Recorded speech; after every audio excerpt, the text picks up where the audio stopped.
Nolan was the best horseman in the army. Therefore, the aristocrats used him as a messenger. He spent the whole morning on the heights of Soap. Now, his horse was covered in foam as he raced madly down the slope. Whatever excited him was important. It was cool and cloudy, like most autumn days in the Crimea, and the brigade sat in the gray and damp weather, nervously awaiting their fate. The heavy cavalry had just repulsed a Russian cavalry attack at the pass, and it seemed that now it was our turn. Nolan was heading straight for that fat clown Bingham. I thought, this is not going to end well, as Nolan had nothing but contempt for George Bingham, the third Earl of Lucan. Nolan's disdain was well-founded. Neither Lucan nor his vain brother-in-law Cardigan should have commanded even a troop of blind monkeys, let alone an entire brigade of cavalry. But a corrupt system that valued aristocracy more than ability put both in charge. Nolan stopped his horse abruptly and handed Lucan his order. It was obvious that Lucan did not like this. He said, "This order is useless and dangerous without the support of infantry." Nolan, grinning contemptuously, replied, "The orders of Lord Raglan are that the cavalry must attack immediately." Lucan exclaimed indignantly, "Attack, sir? Attack what? What guns, sir?" Nolan casually waved his hand up the valley and, dripping with disrespect from every syllable, said, "Over there, my lord, is your enemy. Here are your guns." Lucan peered in the direction Nolan indicated. At the far end of the valley, a Russian battery was visible, perhaps a mile away. Lucan was stupid, even by the standards of hereditary lords, and Nolan's insolent tone clearly angered him. Therefore, instead of ordering the messenger to clarify his intentions, Raglan as he should have done, the bumbling fool nodded towards Cardigan and simply told Nolan to pass on the order. This sealed our fate. Usually orders are transmitted directly from the boss to the recipient. Thus their purpose can be explained. But Lucan and Cardigan sincerely hated each other. Cardigan's view of Lucan was due to the fact that Lucan liked to pester his wife, who was Cardigan's sister, while Lucan hated Cardigan for being a universal lecher. I've already had too much experience with James Brudenell, 7th Earl of Cardigan. That's why I was sitting in front of the death or glory guys when Nolan, not Lucan, gave the order to Cardigan. Cardigan, quite rightly, objected to the obviously bad idea. The valley into which we were ordered to attack was surrounded by Russian artillery. Raglan could not count on a successful attack. However, instead of clarifying real intentions Raglana, Nolan asked Cardigan if he was afraid to follow orders. That was the worst thing Nolan could have said. I heard Cardigan shout, "I swear to God, if I come out of this alive, I'll have you court-martialed for treating me like that." Nolan laughed contemptuously, turned and rode to his friend Morris, who was standing next to me in front of the Light Brigade. Nolan asked Morris for permission to join the attack. I would gladly give up my place to him. After all, it was obvious that the northern valley near Balaclava was a potential massacre. Meanwhile, Cardigan sent an adjutant to ask Lucan what to do. This sent Lucan into a frenzy. The old braggart rode up, snorting angrily, pointed at the distant Russian guns and shouted, "Lord Cardigan, you will attack the Russians in the valley." Cardigan replied with irritation in his voice, "Of course, my lord, but let me point out that there is a battery in front, one battery on each flank, and the ground is covered with Russian skirmishers." In other words, it was a death trap. Lucan replied, "I cannot help with this. This is a categorical order from the Lord Raglan for the Light Brigade to charge the enemy." Cardigan sighed heavily, turned to his trumpeter and said, "The signal to charge." The 17th Lancers were in the vanguard of the brigade, dressed in our tight blue uniforms and showy Lancer-style caps. Many chose the regiment in the cut of the uniform, and on the 17th it was extremely impressive. We wore long pikes instead of carbines. They looked impressive in the attack, but were inconvenient in battle. The process was well understood. Walk, trot, gallop, attack. We had just accelerated to a trot when Nolan burst into front of the ranks, waving his sword excitedly. He shouted, "Turn right, my lord. The guns are there." He must have realized that Cardigan was not going to attack over the heights of the highway in our south, as he wanted Raglan. Turning right would have saved us. But at that moment a shell exploded near Nolan. He let out a girlish scream, and his horse turned and galloped back through the advancing squadrons.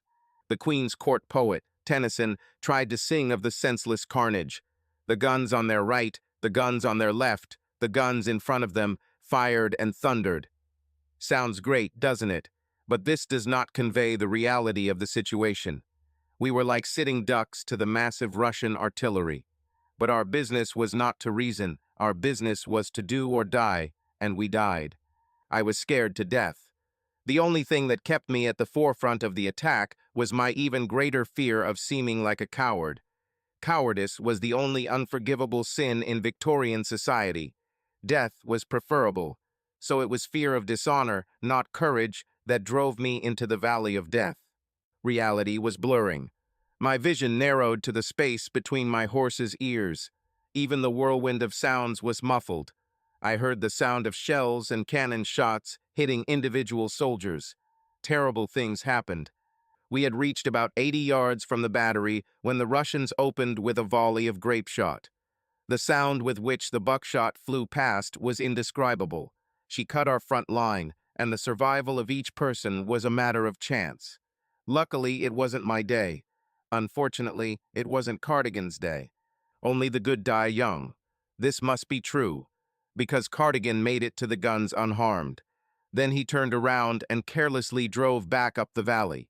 As he drove past the remnants of his brigade, he exclaimed, "Guys, it was a crazy stunt, but it wasn't my fault." He then retired to his yacht anchored in Balaclava Bay for some caviar and champagne with his friends. He never recovered from this cowardly act. There were perhaps 40 men left in the squadron when we burst into the battery, hacking and impaling the Russian artillerymen. Now it's our turn. In battle, I dropped my saber. Suddenly, I found myself riding straight into the thick of the Cossacks, with nothing more deadly than the reins of my frightened horse. William Howard Russell described it for the Times. Gallant Lambert, his noble heart broken by the death of his comrades, broke alone into the Russian horde and was lost. It's nice to have the press on your side. I was desperately tugging at the reins, trying to turn my stupid horse around, when I was surrounded by a crowd of white uniforms and wild beards, and a sophisticated voice said in perfect English, "You fought well, but now you are my prisoner." My old man bought me a Cornetian rank in the 11th Hussars on the day I turned 16. I was the second son. That's why I didn't inherit. However, I was excited about my new career. A cornet usually costs £800, but my father shelled out nearly 1,000 to get me into cherry-pickers. The nickname supposedly came from an event of the same name during Wellington's campaign in the Iberian Peninsula. But the uniforms were so spectacular that the nickname had a different meaning. Cherry Picker, the 11th Hussars, had the best look, a black uniform with plenty of gold banding, red trousers, and a flirtatious black helmet with a white plume. As a cornet, I carried the regimental banner. This was the best place to start your military career. This put me above all ordinary soldiers, but it didn't require much responsibility. So I spent my time wandering around Aldershot and Whitehall and attending balls in Winchester and London. I wanted to meet Ophelia from the first minute I saw her. My ancestry is Saxon. Therefore, I was taller than most, large, blonde, and strong. I must have looked great in my uniform. Ophelia was of Norman origin, slender and beautiful, with a delicate oval face, huge brown eyes, and porcelain skin. She wore a fashionable dress with a low neckline that emphasized her small waist and small breasts. Her thick raven hair was styled in loops and curls, like all women of that time. The orchestra played a rural tune. I approached and asked if she wanted to dance. She blushed and said, "With pleasure, gallant sir." She didn't take her beautiful, glowing eyes off mine as we danced and weaved your dance patterns. There was a promise in them. When the dance ended, I politely took her hand, bowed, and said, "Tomorrow the regiment will be on review in Whitehall. I would be honored to have you present at this event." Her eyes sparkled as she said, "What will happen to me then, good sir?" I tried to keep a serious expression on my face and said, "Perhaps you and your escort would like to visit me for a light dinner." Ophelia sat with the rest of the beauties as we turned our horses in the Horse Gardens parade square. The orchestra played military marches. It was a hot, sunny summer day, and all the ladies were protected by lace umbrellas. Servants ran hither and thither with cool drinks while we performed our equestrian exercises. We were all sweating under our heavy gear. As I sat in front of the 80 men in my squad, I caught Ophelia's eye and winked at her. She blushed, gave me a flirtatious smile, and turned to the man and woman she was standing with.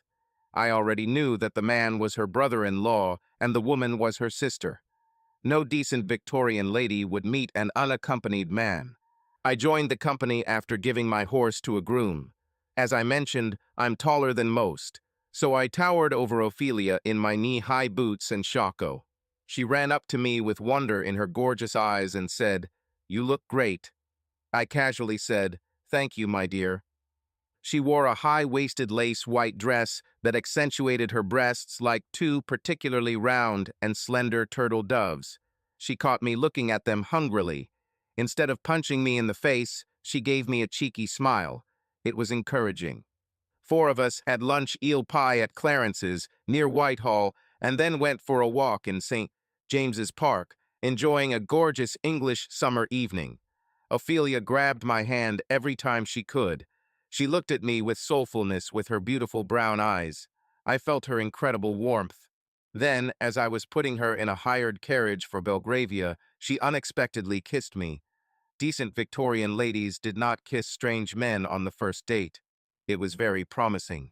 Over the next 2 months, I was a regular visitor to Ophelia's family home. It was important to meet the family as we were officially courting, especially her father. Ophelia's father earned his title through hard work, using his shady business practices to accumulate enough wealth to be made baron by the queen. He was a disgusting old curmudgeon, but he loved his daughter. He had doubts about me because my family was only landowning nobility, but at least he didn't set the dogs on me when I came to visit, as I thought he would have loved to do. One evening after dinner, we were drinking brandy and smoking cigars, which in itself was suspicious because the great man rarely acknowledged my existence. As soon as the women left, leaving us men, the Baron said, "I need to ask you a question, my good man." There is nothing better than starting a conversation with an insult, but he was a peer and I was a humble cavalry cornet, so I said in my brightest, most cheerful voice, "Yes, sir." He continued condescendingly, "My stupid daughter claims that she cannot live without you." A voice in my head whispered, "I knew it." He looked at me with the same penetrating gaze he had used to scam so many people out of their hard-earned money and said, "So I must know your intentions." This question gave me a panic attack. How much did he know? Ophelia and I went for a picnic on Hampstead Heath last weekend. It was a beautiful English summer day. We chose a shady grove to lay out the blanket and open the champagne. We drank a bottle of Mo and felt a little hungry, so Ophelia sent her servant home for a picnic. His absence left us unattended for the first time in our relationship. Ophelia lay with her hat off and commented on the shapes of the clouds in the bright blue English sky. I lay next to her, playfully refuting her words. She said, "Oh, look, honey, it looks like an angel," I answered rudely, "more like a sheep." She hit me on the arm. I tickled her. She took on a strange, glassy look. I looked into those eyes and saw burning passion. I looked around. There was no one visible around. I hugged her and kissed her. We made love. We had tidied up our clothes to the point where there was a good chance that her father wouldn't beat me when I returned his daughter. But I still had to face the consequences. I turned to her. She looked at me with the unblinking eyes of a bird of prey. She firmly said, "We are married now."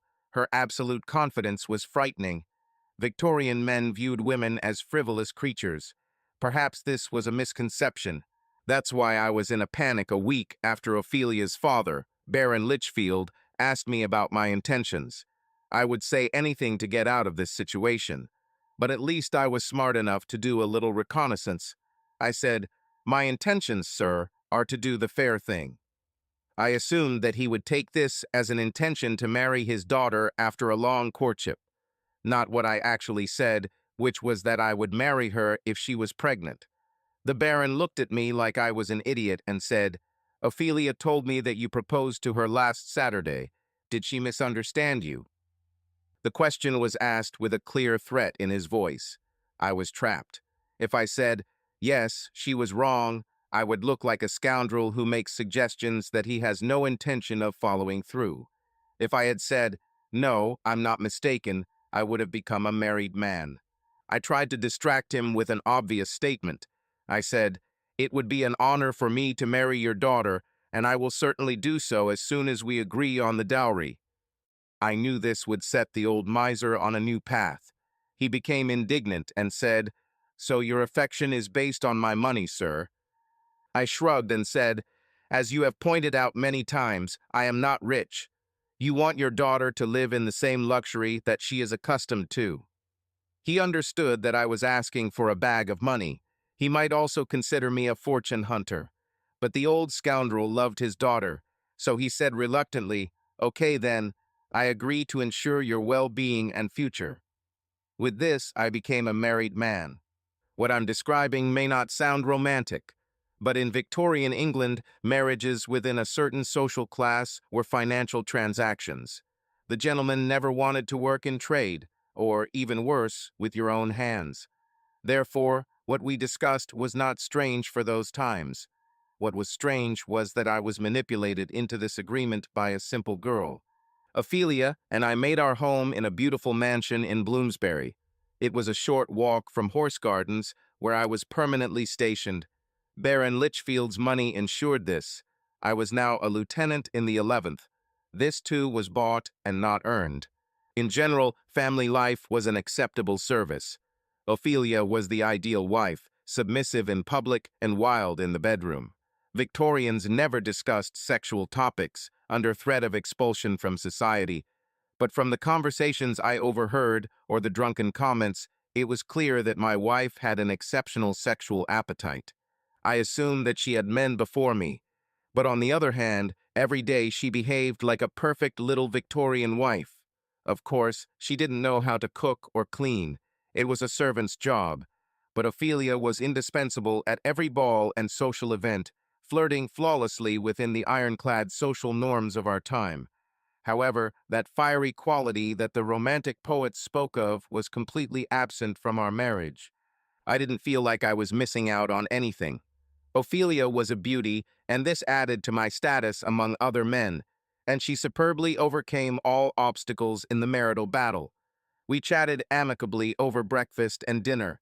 But in Victorian England, men were men and women were women, so we had little to talk about other than the contents of the Times. Ophelia's money financed my male amusements, drinking and gambling at White's, betting on horses at Epsom, and occasional drinking sessions in elite London brothels, while she spent her time in women's activities, which mainly included drinking tea and meaningless chatting with the other wives. You might think we were a couple of narcissistic, arrogant fools. This is probably a fair assessment. But marriage in our class was something that was done to conform to society. I have seen very few marriages built on sincere love. Ophelia, as she should have, showed me all the necessary respect. My opinions were her opinions, and she was properly submissive in public. However, the money belonged to Ophelia, not me. So I learned to tread carefully when it came to asserting my status as the master of the house. Last year, there was a lot of talk about the Russians and the Ottomans, who had been in conflict since early 1853. It is therefore not surprising that war was declared in March 1854. The evening of the 28th was rainy, but crowds of people took to the streets to celebrate the announcement. The regiment organized a small celebration only for officers. Even Cardigan himself made an appearance. There was singing, toasting, and extravagant boasts about how we would kick Russian asses. As usual, I drank copiously on rum. Ophelia sat drinking champagne in a cloud of ladies and playing the role of prom queen. She sometimes exchanged friendly glances with me. I stood in the corner with Lieutenant Cooper and Captain Fairfield, wittily discussing the question of whether Cardigan had been dropped on his head as a child. At this moment, James Brudenell himself, the 7th Earl of Cardigan, condescended to us mere mortals. He was a peacock, a small cockerel that barely reached my whiskers, but his ego and arrogance made him a 10-foot giant. This vain bastard said with mock cheerfulness, "Lambert, ha-ha." His lisp was one of his less attractive features. Of course, no one dared to tell him this. I thought with alarm, what is all this for? Brudenell looked towards Ophelia and said greedily, "What a lovely woman, isn't she?" If anyone else had made that remark, I would have dunked their head in the punch. But since Cardigan was my commander, I obediently agreed. He looked at me suggestively and said, "I'll go now." He then walked purposefully towards Ophelia, bowed, and kissed her hand.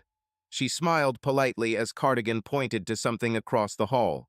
They disappeared into the crowd. I just stood there. I was stunned by the audacity of this man, but he could do nothing except challenge him to a duel, and inviting a peer of the kingdom to a duel did not rise to the level of a crime. Plus, I knew Ophelia could take care of herself.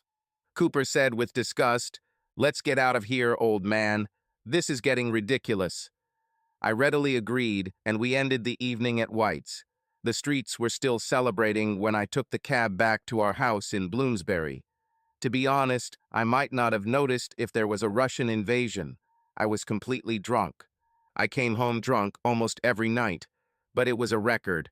I think Cardigan's courtship of Ophelia caused this. I really didn't know what to think.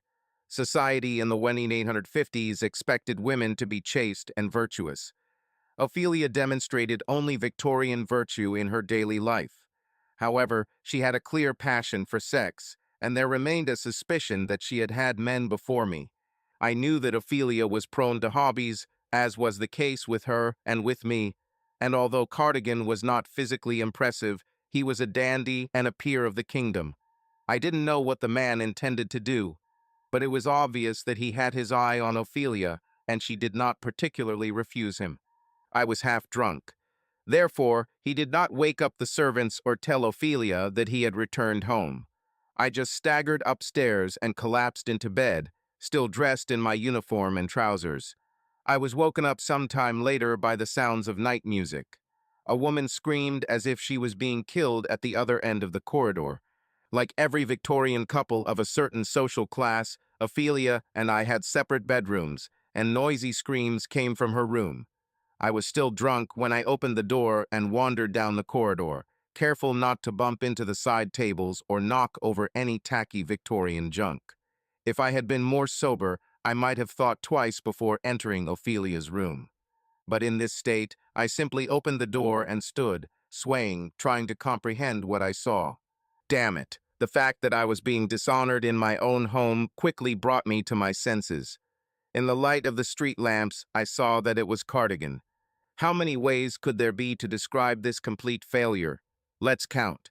First, and most obviously, I was betrayed by my commander. Secondly, although I had every right to beat up this bastard half to death, I was just a cavalry lieutenant. I was going to beat up an influential member of the aristocracy. You will never win with the aristocrats once they rally. Last but not least, Ophelia was the one who had the money. Everyone knew that the next few seconds would have a profound impact on our lives. Victorian society was unforgiving about infidelity, which was extremely hypocritical. Because, with the possible exception of Victoria herself, having sex with other people's spouses was a common occurrence in Victorian life. I believe this was the reason why exposing another's infidelity was considered such a flagrant violation of decency. Even worse, since I was the one who was deceived and Ophelia was the one who cheated, the person who would come out of this scandal with the least losses would be Cardigan. He might even be celebrated in some of the looser circles, and Cardigan knew it. The selfish bastard quickly recovered. He calmly collected his pants and shoes, turned and left the room. As his skinny ass disappeared through the door, he said coldly, "Lambert, don't say a word." I stood with my fists clenched, wheezing like an angry bull. Ophelia was sitting in the corner of the bed. She pulled up the bedclothes to hide her nakedness. She looked at me with a mixture of guilt, sadness, and defiance. She thought she had the upper hand when it came to our finances. She said in an accusing tone, "What are you doing here? I thought you were spending the night at White's." I knew what I was going to do, and I did it surprisingly calmly. I said, "Well, I failed, my dear, and it is your loss. You have disgraced me and your family with your reckless behavior, and I will discuss this with your father tomorrow." It was obvious that this was the last thing Ophelia wanted. She howled and said, "It was just fun, nothing more. He forced me. I was too weak and girlish to resist. I still love you with all my heart and soul, my husband." I actually laughed out loud and said, "The only person you love is yourself, you spoiled woman of easy virtue." I added gloomily, "Divorce will ruin both of us socially, so we'll just pretend nothing happened. But we're not married in any sense anymore. You're just a housemate. And if I ever find you here with your lover, I'll publish it in the Times. That is, after I whip you both naked down the street." Was I furious? Honestly, my only feeling was goodbye. How could I be so indifferent? Well, Ophelia really embarrassed me, but I never felt anything about her in the first place, except as a trap. The best thing I could say about our life together was that it was comfortable. I certainly didn't love her, so it was easy to fall into the kind of arrangements that our peers had, as long as both of us were careful. There was one important point that I had to decide. Given Cardigan's involvement, I obviously couldn't stay in the 11th. This fact upset me much more than the resignation of my useless cheating wife, so I called Ophelia's father early the next morning. Blackmail is such an ugly word. I prefer to call what happened an understanding. For my part, I agreed to act as if nothing unpleasant had happened between me and the old miser's daughter. This will keep the arrogant old fool and his family from causing a scandal. In return, he bought me the rank of captain in Lancers. I also set up a comfortable permanent life for myself, independent of his daughter. That way, the little crap couldn't hold anything over my head. That settled the matter. I didn't care what Ophelia did after that. We were careful. We knew that even the slightest hint of scandal would destroy us. We even resumed our marital relationship. Ophelia was still the best lover in town. She actually got pregnant. This happened shortly before my departure to Crimea. Her descendant later became a bishop of the Church of England. Therefore, it is clearly not mine. My only contact with Cardigan after that fateful night was when he took command of the Light Brigade. We all know how it ended. I was covered in sweat. Streams of sweat ran down my black powder-covered face. I was exhausted and in shock. The Cossacks took me to a small camp behind the Russian lines. They were rebuilding their batteries and collecting their wounded. The officer approached the body, into which my saber was still stuck.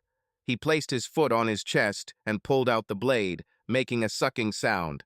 He wiped it carelessly and muttered, "Peasant." He then came up to me, holding the saber in his hand, gave it to me and said, "You deserve to keep this. We thought you were drunk, attacking us like that, but you seem sober. Therefore, you must be a very brave man." I almost peed myself every time a shell exploded, but I decided not to share it with him. Instead, I said, "Honor to you, sir," and handed the saber back. He smiled kindly and said, "And he is also a gentleman. Come, my friend, you will be my personal guest until the exchange." This is how I met Hetman Ivan Timofeyevich Razin. Razin was a tall, militant-looking man of about 60. The hairy savages who captured me were his Cossack cavalry. They were considered one of the best light cavalry in Europe, and Razin was the equivalent of a Cossack general. As hetman, Razin owned vast estates in the fertile lands west of Kursk. He was well-educated, cultured, and a true Russian aristocrat. The Russians did not have a developed railway system. Therefore, I was taken by boat along the Dnieper to Kiev, and from there to the Boyarsky region of Ukraine. I was considered a guest, not a prisoner. It may seem strange that I was so well received since I was an enemy soldier, but Razin was from the same social class as me. Therefore, we had more in common as gentlemen than Razin had with his own soldiers, who were peasants. We both knew that I would be traded for one of theirs. In fact, it was customary to extend the same courtesy to a captured officer as to an honored guest, so he brought me to his estate. I was free to move around. Of course, I wasn't going anywhere. Russia is huge. Napoleon lost his entire army trying to get out on foot. My time at the estate felt more like a vacation than a captivity. I had comfortable apartments, plenty of food, and the ability to move freely. The architecture was neoclassical, with columns and a Greek temple facade. I was placed in the main building, which I can't call home, as it was larger than most of our civilian buildings. My window had a beautiful view of the lawns, and all the servants waited on me. There was one servant in particular, a little Russian chick. She was about 18 years old, but she had a cheeky smile, huge breasts, and a big firm ass. Less than 3 days had passed since she and I started having sex. She didn't speak English, and I never knew her name, but her enthusiasm was unsurpassed. I must say that I enjoyed my captivity to the fullest. We had just finished a tense meeting in the linen room, and I was wandering around the great room, looking at the trophies. The Russian hetmans must have loved to hunt, because there was a whole collection of deer antlers on the wall. I was looking at the antique spear when a melodious voice said in casual English, "Are you hunting?" Luckily, I put the spear back on the counter. Otherwise, I would have dropped it on my foot. The source of the voice was a woman, and my reaction to her was amazing. Have you ever been in a situation where you felt like the entire course of your life was leading you to one inevitable point in time? Okay, it's all over now. Up to this point, I had been an unbridled libertine whose sole purpose was to increase his own pleasure. To me, women were nothing more than a means to achieve my selfish goals. I never considered them to have legitimate hopes, dreams, and fears, because, frankly, they were just props in the selfish drama of my existence. And suddenly, the course of my life changed. This was a man for whom I felt the deepest sympathy. This feeling was complex and subconscious, but it was a deep connection. I wanted to share my innermost thoughts with her. I wanted to be her partner, and inexplicably, I knew that she would be the only woman who would ever understand me. I might agree with this thinking if we were lovers for life, but my sense of satisfaction, the feeling that I had finally reached a safe haven, was extremely unnerving. This happened because this woman was an absolutely, completely stranger. She was a real Russian beauty. Her long, thick brown hair flowed over her shoulders and back. It framed her perfectly proportioned heart-shaped face. She had high cheekbones, an elegant, slightly snub aristocratic nose, full kissable lips, and huge blue eyes. She was short, 5 feet 2 inches tall, with dark skin. The contrast with the blue of her eyes was striking. An uncomfortably long time passed while we simply looked at each other. I stood there gaping like an idiot, and my heart was pounding like during the attack.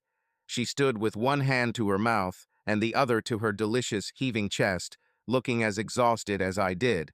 Finally, she said in a voice full of surprise, "I feel as if we have known each other forever, but I don't know your name." I gathered enough of my shaky mind to say, "This is Lambert, madam, Captain Tom Lambert of the 17th Royal Lancers." Then I bowed formally, without any of my usual scoundrel impudence. I had no idea what came over me. She was just as excited. She said, "I am Grand Duchess Tatiana Gregorova." So she was a member of the royal family. She added, still excitedly, "I'm here to meet my fiancé, Count Alexei Ivanovich." Ivanovich was the only legitimate son of the hetman, and he was a lecherous little rodent. Raisin gave birth to more than 100 babies, but his wife, the Countess, was short, terribly obese, and more religious than the patriarch of the Russian Orthodox Church. So perhaps little Alexei was lonely for him. On the other hand, Count Alexei was far from a suitable match for this unearthly beauty of a woman. He was not short and fat like his mother, but short and frail. He did have his mother's powerful eyes, weak chin, and prominent nose, which hung over his rat whiskers like a mountain ledge. He also had a Cossack aversion to bathing, so he stunk. Alexei's father was on the Crimean front, where all good Cossacks should be. However, Alexei's mother insisted that her 25-year-old boy had a nervous condition that required him to be protected from unpleasant things. It was real estate. We called it cowardice. So while the rest of his brothers fought with us, Alexei wandered around the palace. drank with his equally decadent friends, and slept with everyone. He took special care of me. After all, the girl I slept with was originally his toy. However, because he was a coward, he never confronted me. I looked around furtively. Tatiana and I stood alone in the great hall. It would be the height of madness for a prisoner of war quest to find himself alone with his fiancée, the son of the lord of the manor, even if his father did think he was a disgraceful little chicken.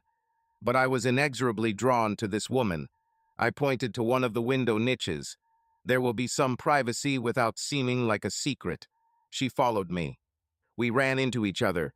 I saw the uncertainty on her face. I probably looked just as confused. My usual action in such situations would be to kiss her, especially if the woman was as beautiful as Tatiana. Surprisingly, even the very thought of it disgusted me. It would be a mean and humiliating thing to do to the woman you love. I said with humble respect, I realize this is bad manners, and I apologize for my boldness. But I feel like we knew each other in a past life. I know this sounds crazy, but I can't explain the overwhelming feeling that I've experienced before. Her magnificent blue eyes expressed amazement. It was as if I had read her thoughts. She blushed beautifully and said, I don't understand what happened either, but I feel the same. It's as if I know you intimately, and you are privy to my innermost secrets. How could this be when we just met? I jokingly said, maybe the Indians are right. Maybe it was predestined. My miserly father-in-law had invested heavily in the East India Company, and General Anson was a relative of his. Anson spewed this nonsense every time he came back from visiting the John Company. He said that Hindus believe that the soul is immortal. They called it karma. By this logic, I admit that I knew Tatiana in another life. But of course, it was stupid nonsense. The best explanation was that we fit each other's idea of an ideal partner. And yet I could not shake the feeling that I had loved this woman since the days of the pyramids. She looked at me with sparkling eyes. She said, I am marrying the hetman's son. Raisin wants connections with the royal family, and my uncle, the Tsar, needs his support. Marriages among nobles were based on political and economic advantages. If the engaged couple were attractive, so much the better. But physical attractiveness didn't matter.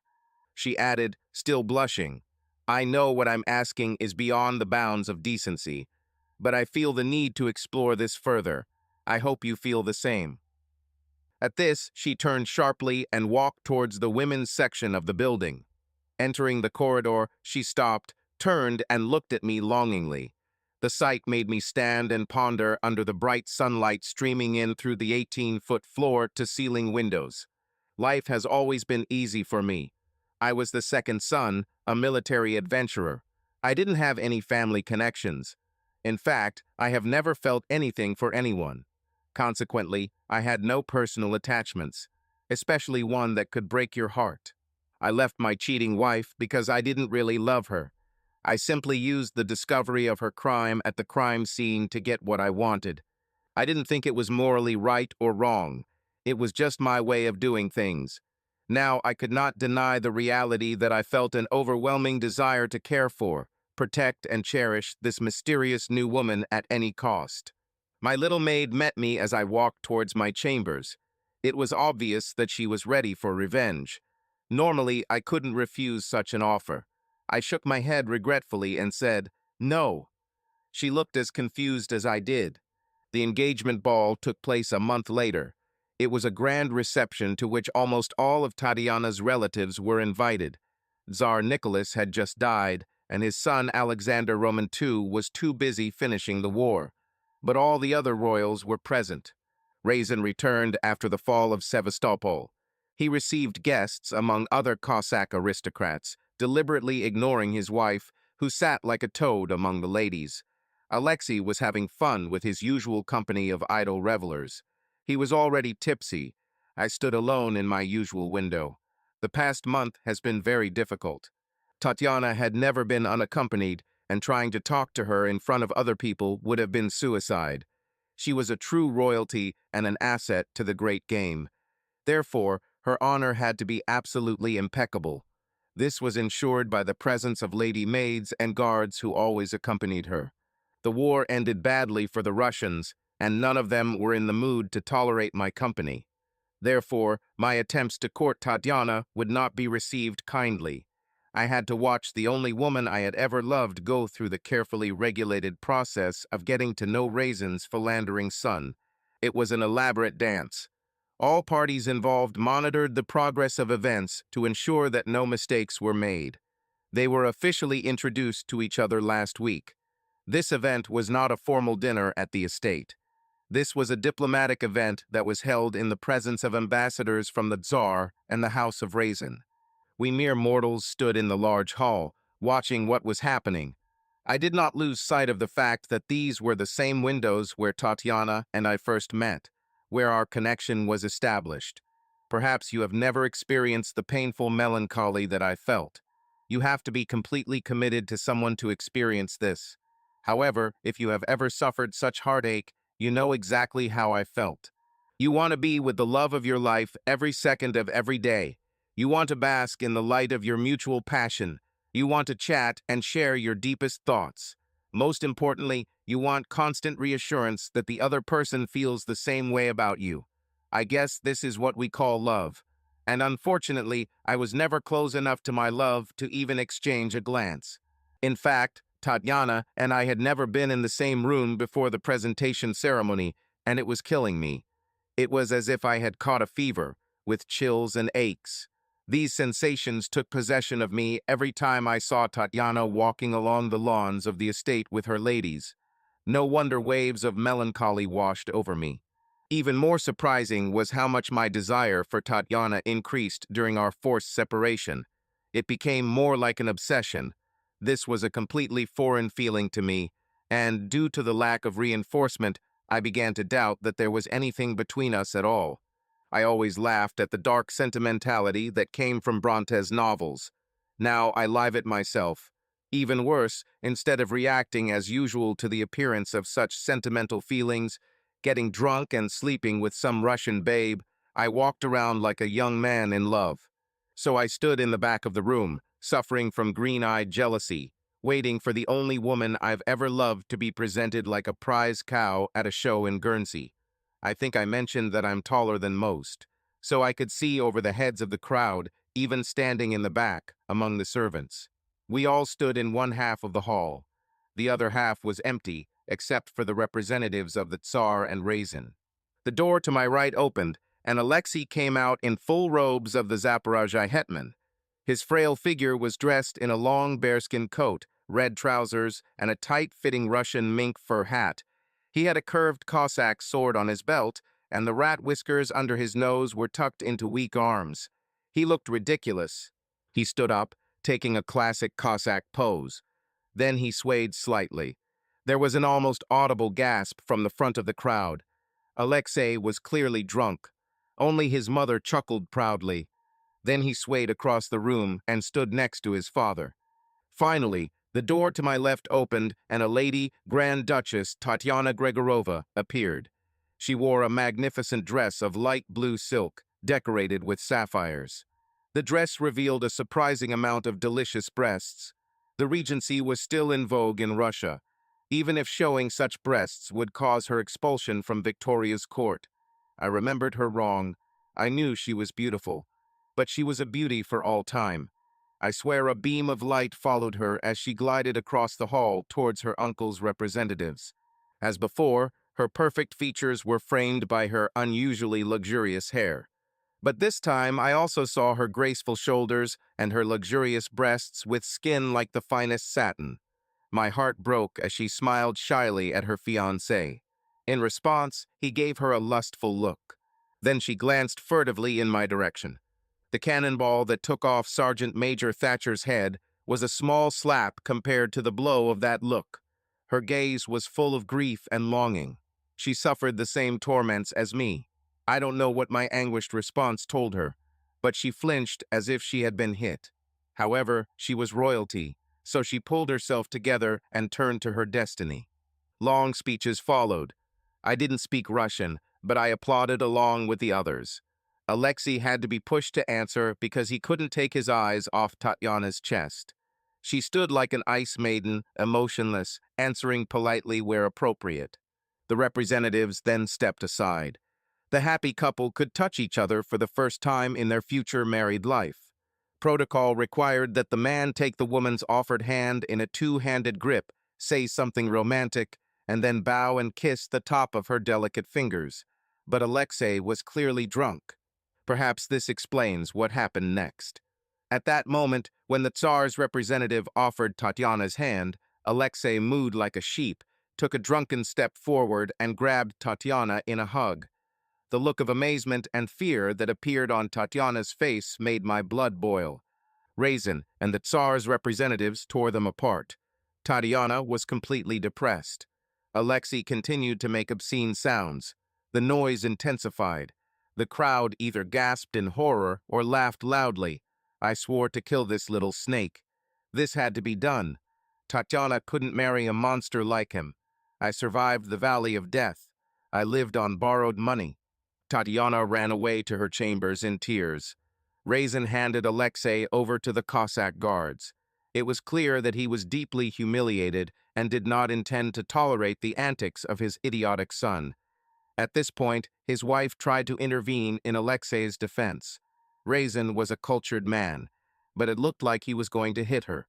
Before this happened, one of the king's representatives took both parents aside, and violent gestures and shouts followed. We were all kicked out of the hall, so I did not see the conflict resolved. But it was obvious that the rough edges had been smoothed out. That's why I stood alone at my love's engagement ball. The orchestra began to play a fanfare, and the bride majestically entered the ballroom. Tatiana was stunningly beautiful. She was wearing one of the classic Victorian ball gowns, the yellow silk hugging her beautiful hips. It was decorated with many diamonds and white gold. The celebration froze as everyone applauded. Her smile was weak and not convincing. She was scared. I was in the uniform of the Lancers. She looked new. It was thoroughly cleaned, the cuts were stitched up, and I looked elegant in all my regalia. I was dressed this way because they wanted me to be ready to go at a moment's notice. Raisin's order was to take me to Kiev and from there back to Sevastopol, where I would be handed over to the British. I knew I wouldn't go anywhere, because I will soon be dead or rotting in a Russian prison. There was a line to pay their respects to the engaged couple. I joined her and advanced towards the guests of honor. First I approached Alexei. He was wearing the clean white and gold uniform of the lifeguards. These were elite units that served as personal guards for the king and his family. For him, it was just clothes. Because he was a coward, I towered over him, offering him my hand and coldly saying, "Congratulations on your engagement, old man." He didn't extend his hand. Instead, he looked at me with absolute contempt and said, "Oh yes, Englishman, I don't shake hands with English dogs." Under normal circumstances, the only option would be to challenge him to a duel at dawn. But I stood in a sparkling line full of Russian aristocrats. So I muttered, "We'll see, my good man." Then I approached Tatiana. She was shaking like a little forest creature. One hand rested on her magnificent breasts, and the other was outstretched. This polite gesture reflected her excellent upbringing. Despite all her fear, she continued to hold on. A mixture of fear, disgust, and deep hopelessness seethed in her eyes. There was also the deepest and most sincere adoration. It was meant just for me. I know I should have given her something similar in return, because she sent me a full charge of longing and sexual desire. All this happened as I took her small hand in both of mine and muttered, "Congratulations, my lady." Then I moved on to Raisin and his wife. I didn't look them in the eye. Raisin was smart enough to understand what I was up to. The dancing was a waltz. Strauss was in vogue in Europe, and the people in the audience were sophisticated members of the European aristocracy. The swirling figures in their glittering finery presented a magnificent spectacle of movement and color. I was not among these people because I was a despised outsider. The hilarity drove me crazy. I saw into Tatiana's soul, and she was just as unhappy as I was. Our destiny was to be together. But circumstances made hope for our union absolutely impossible. I was sent to Sevastopol, where I was sentenced to spend the rest of my life in an unhappy marriage, suffering from the loss of my love. Even worse, Tatiana was doomed to be the personal property of a lecherous and sadistic pig for the rest of her life. I planned to solve Tatiana's problem by eliminating her fiancé from this world. This was my parting gift to her. I am amazed at my selflessness. It just didn't fit Lambert's old style. However, I was not going to give Alexei the pleasure of mocking the only thing I held in my heart. I apologized to the cheering guests and walked out the huge French doors onto the massive stone terrace, thinking, Alexei was rarely left alone. Not that he needed it, since the presence of witnesses was not important. But I had to eliminate it manually, and I was afraid that I might be pulled away from it before I could finish the job. That is, if there are enough of his friends around. The terrace overlooked extensive formal gardens with hedges. It was a warm spring night in Ukraine, perfect weather for an engagement party. The sky was cloudless, filled with stars, and the full moon was almost theatrically bright. The moon illuminated the world with a silvery glow. It was a beautiful and peaceful scene. Music and sounds of fun reached me as I lit a cigar. I sat down on the stone bench, overcome with melancholy. I lit the cigar and took my first fragrant puff. Then I heard a suppressed scream, accompanied by a woman's sobs. The sound came from behind the first row of the topiary. I understood immediately. I jumped to my feet, rushed across the terrace, down the crushed stone path, and into the garden. The sounds were coming from the right. I turned, desperately searching for space between the hedges. The moonlight made everything ghostly bright. I saw them on the ground, not more than 30 yards away. Alexei must have asked Tatiana to accompany him to the garden so they could talk. That would be the right way to get acquainted. Of course, Alexei did not have a drop of nobility. Instead of discussing each other's wishes, hopes, and dreams, Alexei wanted to get married prematurely. She cried and pitifully begged Alexei, "Please stop." She didn't scream, at least not yet, because she didn't want anyone to witness her humiliation. This was my chance. I was about half a foot taller and 4 stone heavier than the little rascal. That's why I was able to stop him. I pulled out his lifeless body and threw it into the hedge like a piece of sewage. Tatiana panicked and sobbed hysterically.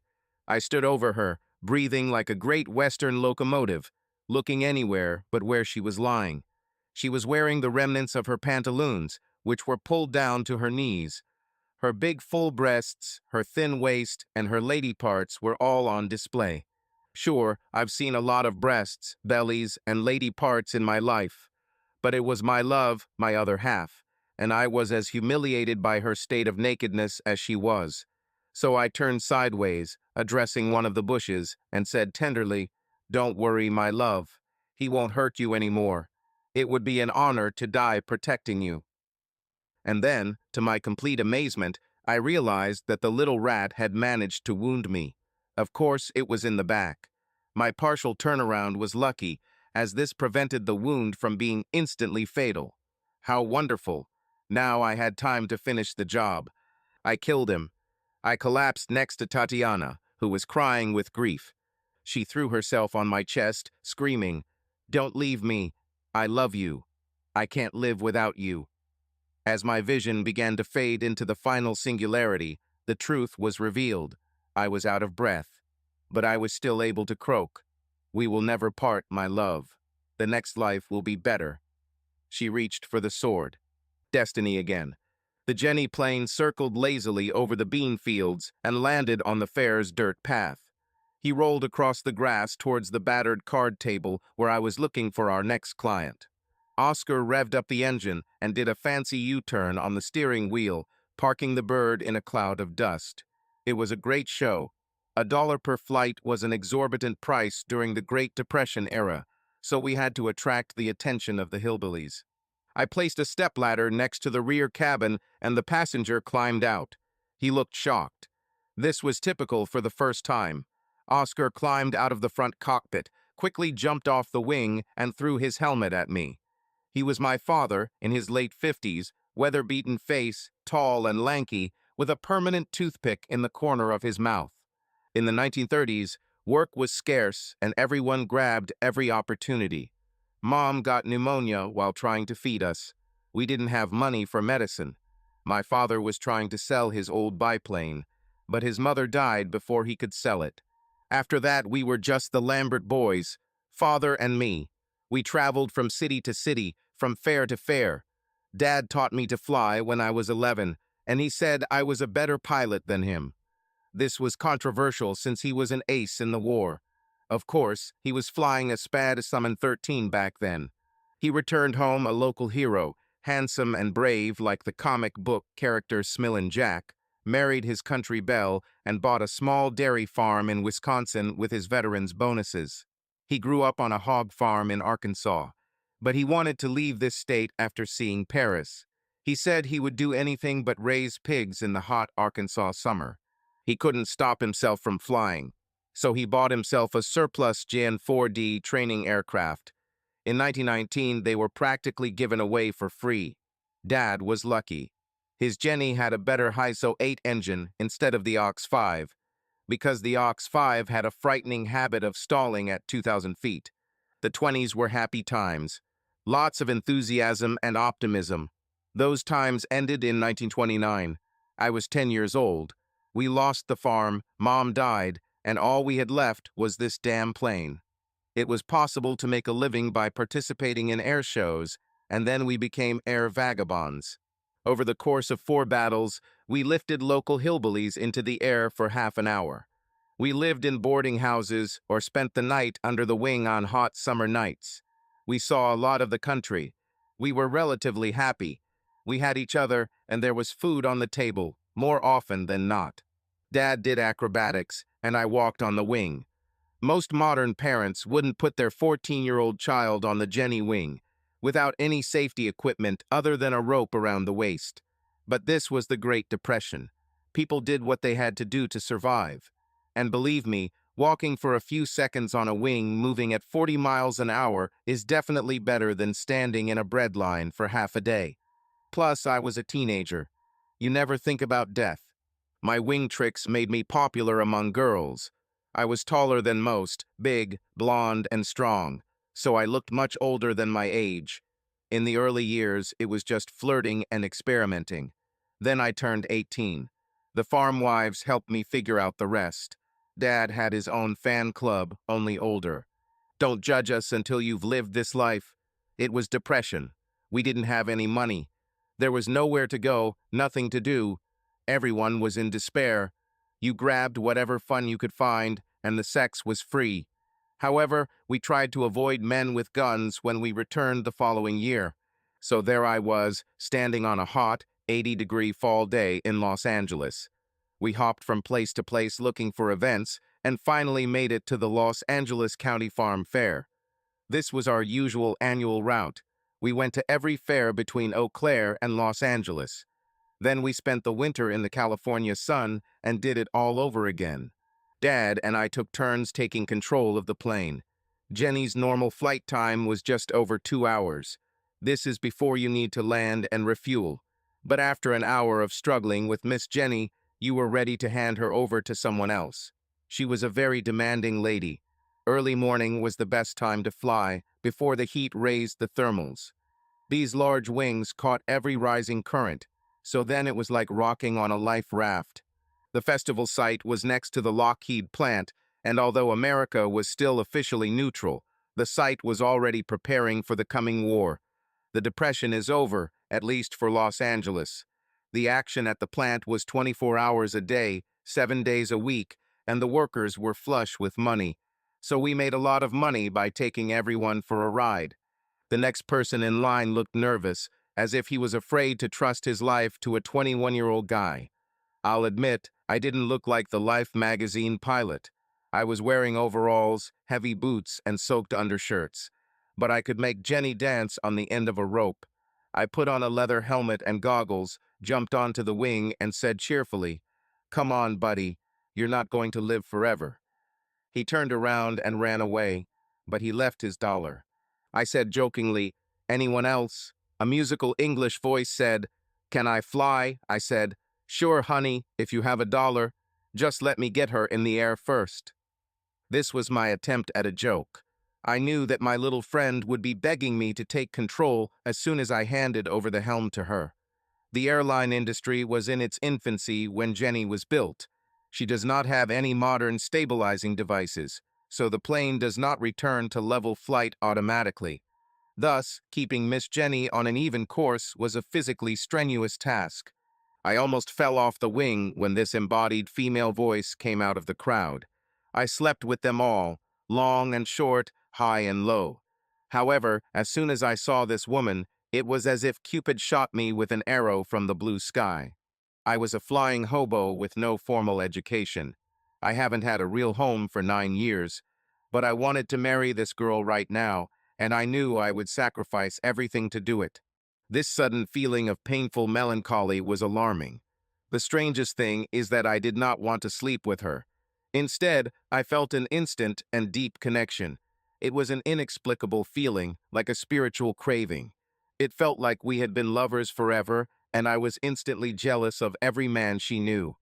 If this is fate, then so be it. I never wanted to let this woman go. It was a scary feeling. I guess the attraction made sense in some ways. She was incredibly beautiful, thick brown hair cut into one of those playful bobs that all fashionable young ladies wore. This mop of hair framed her perfectly proportioned, heart-shaped face. She had high cheekbones, a beautiful, slightly upturned aristocratic nose, wide lips, and very full lips. But her main pride was her incredible blue eyes. She was short, perhaps 5 feet 2 inches, with a beautiful dark complexion. The contrast with her eyes was striking. I knew instantly, without a shadow of a doubt, that her light would become a navigational beacon that I would follow for the rest of my life. I also realized that this was a completely ridiculous idea, since this woman was a complete stranger. She was beautiful, and I stood there gaping like an idiot. There was an embarrassingly long pause as we looked at each other. She stood with one hand covering her mouth and the other pressing against her deliciously rising bust, looking just as stunned as I. Finally, she shook her head like a dog drying and said decisively, "So will I get this flight or not?" She walked energetically towards the plane, her chest still heaving with emotion. I threw her a helmet and glasses. She gave me $1. I usually have to show clients how to put on the gear. She put it on the way most women put on a hat. Then she jumped like a cat onto the wing and began to make her way into the forward cockpit, where the pilot usually sits. She hit me with her strong, round thigh just to force me out of the way. She said, "I'm crying, buddy, so I'll be in the front." I realized that we would both have to fall through the wing fabric if I stood there any longer, so I quickly jumped off and climbed the ladder into the rear cabin. I said, "I'll take us up, and then you take control." She looked back and smiled cheerfully. I turned on the magneto and Oscar turned the screw. The old Hispano-Suiza started up, coughed, and whirred in a cloud of blue smoke. I pulled out onto the grass. There was no runway as such. I simply aimed at a part of the horizon that had no trees. Jenny is built like a kite, but it is not powerful and heavy, so even as the wings tried to generate lift, she shook for a while before clumsily lifting off the ground. The crazy woman in front was laughing merrily when it happened. We climbed several thousand feet and headed southwest toward the Pacific Ocean. I saw the Hollywood Bowl and the new observatory in Griffith Park below. To the northeast, behind us, was the Lockheed plant that made the Electra, the same one that Amelia Earhart flew on. Burbank itself was a former sheep ranch and open spaces could still be seen, but the pastures were quickly covered with new buildings. I reached forward and tapped the back of the seat. My beautiful little passenger turned around. I motioned for her to take control. I smiled patronizingly. If she wanted to be a pilot, now was the time to prove it. I knew that she would panic as soon as I took my hand off the steering wheel. Jenny jerked when I handed it over, just as I expected, but she calmly stabilized her. She flew on the same course for several seconds. Then she increased the throttle sharply and began an inner loop. The JN-4D was never intended to make buttonholes. She doesn't even have a seat belt. Jenny protested. I protested. Hispano sounded like he was about to leave the plane. We climbed counterclockwise until we reached about 1 hour in an inverted position. I made indistinct, suffocating sounds and held on tightly to the cabin, trying not to fall out. At that moment, my crazy little friend did a perfectly executed Emelman roll. I suddenly sat back down in my seat to find that we were flying northeast on a reverse course 300 feet higher than before. I had just put my heart back in place when the sly fox flipped the plane halfway and went into a tailspin. I found myself upside down again, squealing like a little girl. When she finished the maneuver, we were on the same course, at the same altitude, and at the same speed as originally. My mystery girl turned around, her beautiful face lighting up like a child's at Christmas, and said, "Isn't this fun?" I promised myself to never be so self-confident again. We landed and rolled on the grass. The mysterious woman climbed out of the cockpit, even before the plane stopped, looking cheerful. She jumped to the ground and took off her helmet. Her thick chestnut hair made her look like a naughty little girl. I felt like I had just ridden the Kenai Island roller coaster. Oscar came up with the stalks. He saw what happened and immediately started yelling at me. At first, I didn't hear it because of the crackling and clicking of the cooling exhaust pipes. But his voice began to clear as everything calmed down. "What's wrong with you, kid? Are you trying to scare our clients to death?" My mystery woman laughed and said, "It was me, not him. And I think it was the other way around." Oscar stopped and looked at her in surprise. He said, "So you're saying that this magic flight was your doing?" He then added, scratching his head, "I guess I should have known. He doesn't usually act like Eddie Rickenbacker."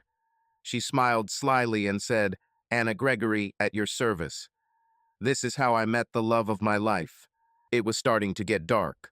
The crowds went home and Dad secured Jenny for the night. In the evening, the wind rose, so we had to tie her down, and since we lived under the wing, it was our home. This didn't mean we were poor. It's just that our nomadic lifestyle didn't allow for any real places or luxury hotels, and it was quite nice to sleep under the stars. Plus, it never rains in Los Angeles. Anna looked at me, still puzzled. I said, trying to sound casual, "I know it sounds crazy, but I feel something the French call déjà vu. It's like we've been here before." She looked stunned, as if I were the guy in the movie that Bogart's wife recently starred in. "Foreteller man," she said, without her usual enthusiasm. "I don't understand either.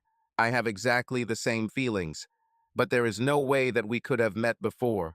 I have never been to this country before." I said jokingly, "Maybe I knew you in another life. I think things are going back to normal." Anna laughed and said loudly, "I've heard this phrase somewhere before." It was just my eccentricity. However, I couldn't shake the feeling that I had loved this woman since the time of King Tutankhamun. She looked at me, eyes shining, and said, "Would you like to have a hamburger or something? I feel the need to explore this further. I hope you feel the same." Of course I feel it. I didn't have a car, and I didn't have much at all. But Anna had a cute little cream model, a convertible. So she drove us down as 101 to Tommain Tommy's Cafe, which was all the rage back then. Dad and I made a lot of money, and hamburgers only cost 25 cents. So I was a big spender. We looked at each other hungrily, and it had nothing to do with the hamburger and milkshake in front of us. The silent glances became very heated, so I tried to deviate from the topic to cool down a bit. I said, "What made you an ace?" She laughed ironically. She knew what I was doing. I think she felt the same way because her explanation was quite long. She said, "I grew up near Bicester Airfield in Oxfordshire and have been passionate about flying for as long as I can remember. Dad finally bought me a pleasure flight when I was 11. That sealed the deal. I was hooked, got my pilot's license at 16, and then flew. For pleasure before the war." Then she stopped and looked at me as if I might not have heard about the current war in Europe. "You know there is a war going on there. It started last year."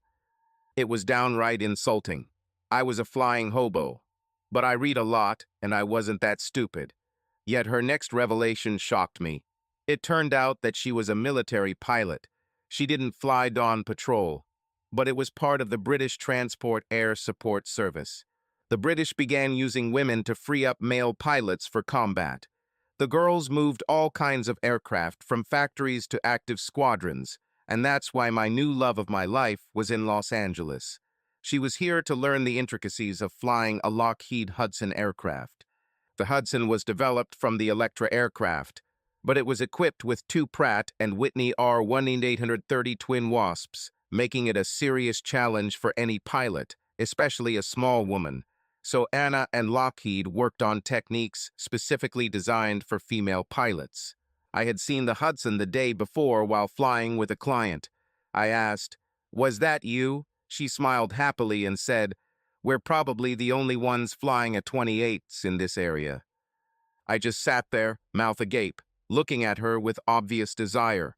I couldn't believe how much I wanted this woman. She was great and a much more skilled pilot than I was.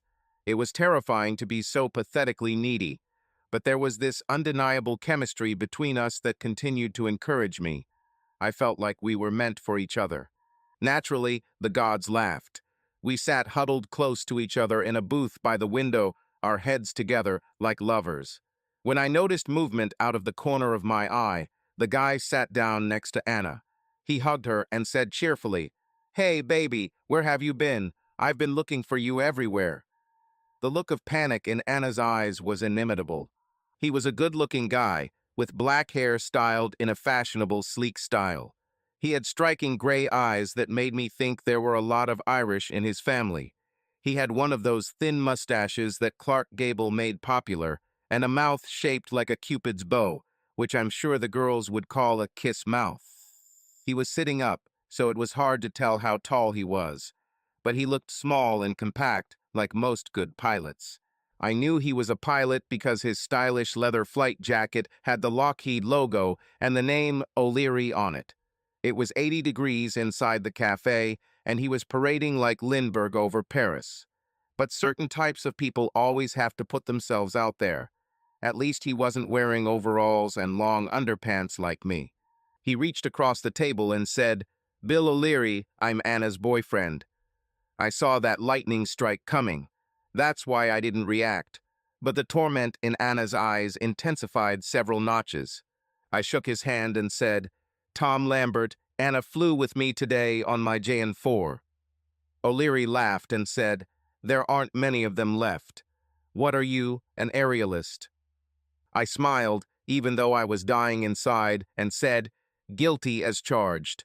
My dad and I travel around the country, give flights. We've been doing this since we lost the farm in '30. We haven't had a real home since then. But you know how it goes." He clearly didn't know. He looked at me like I was some kind of okie and said, "You should really get a job.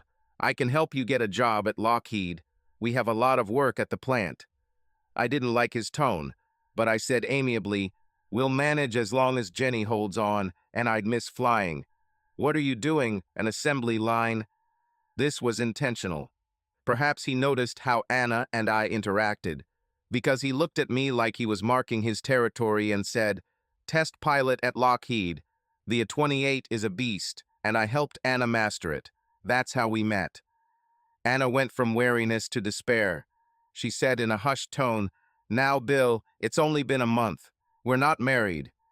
O'Leary chuckled and said dismissively, "We will." He then turned to me and said, in a just-between-us-guys way, "Anna is hot, if you know what I mean, isn't she, honey?" This statement was laced with carnal innuendo. What subtlety! Mr. Beige O'Leary was balancing between getting his ass kicked and me saying, "Well, I gotta go." I chose the civilized path solely for the sake of Anna, but it was a close call.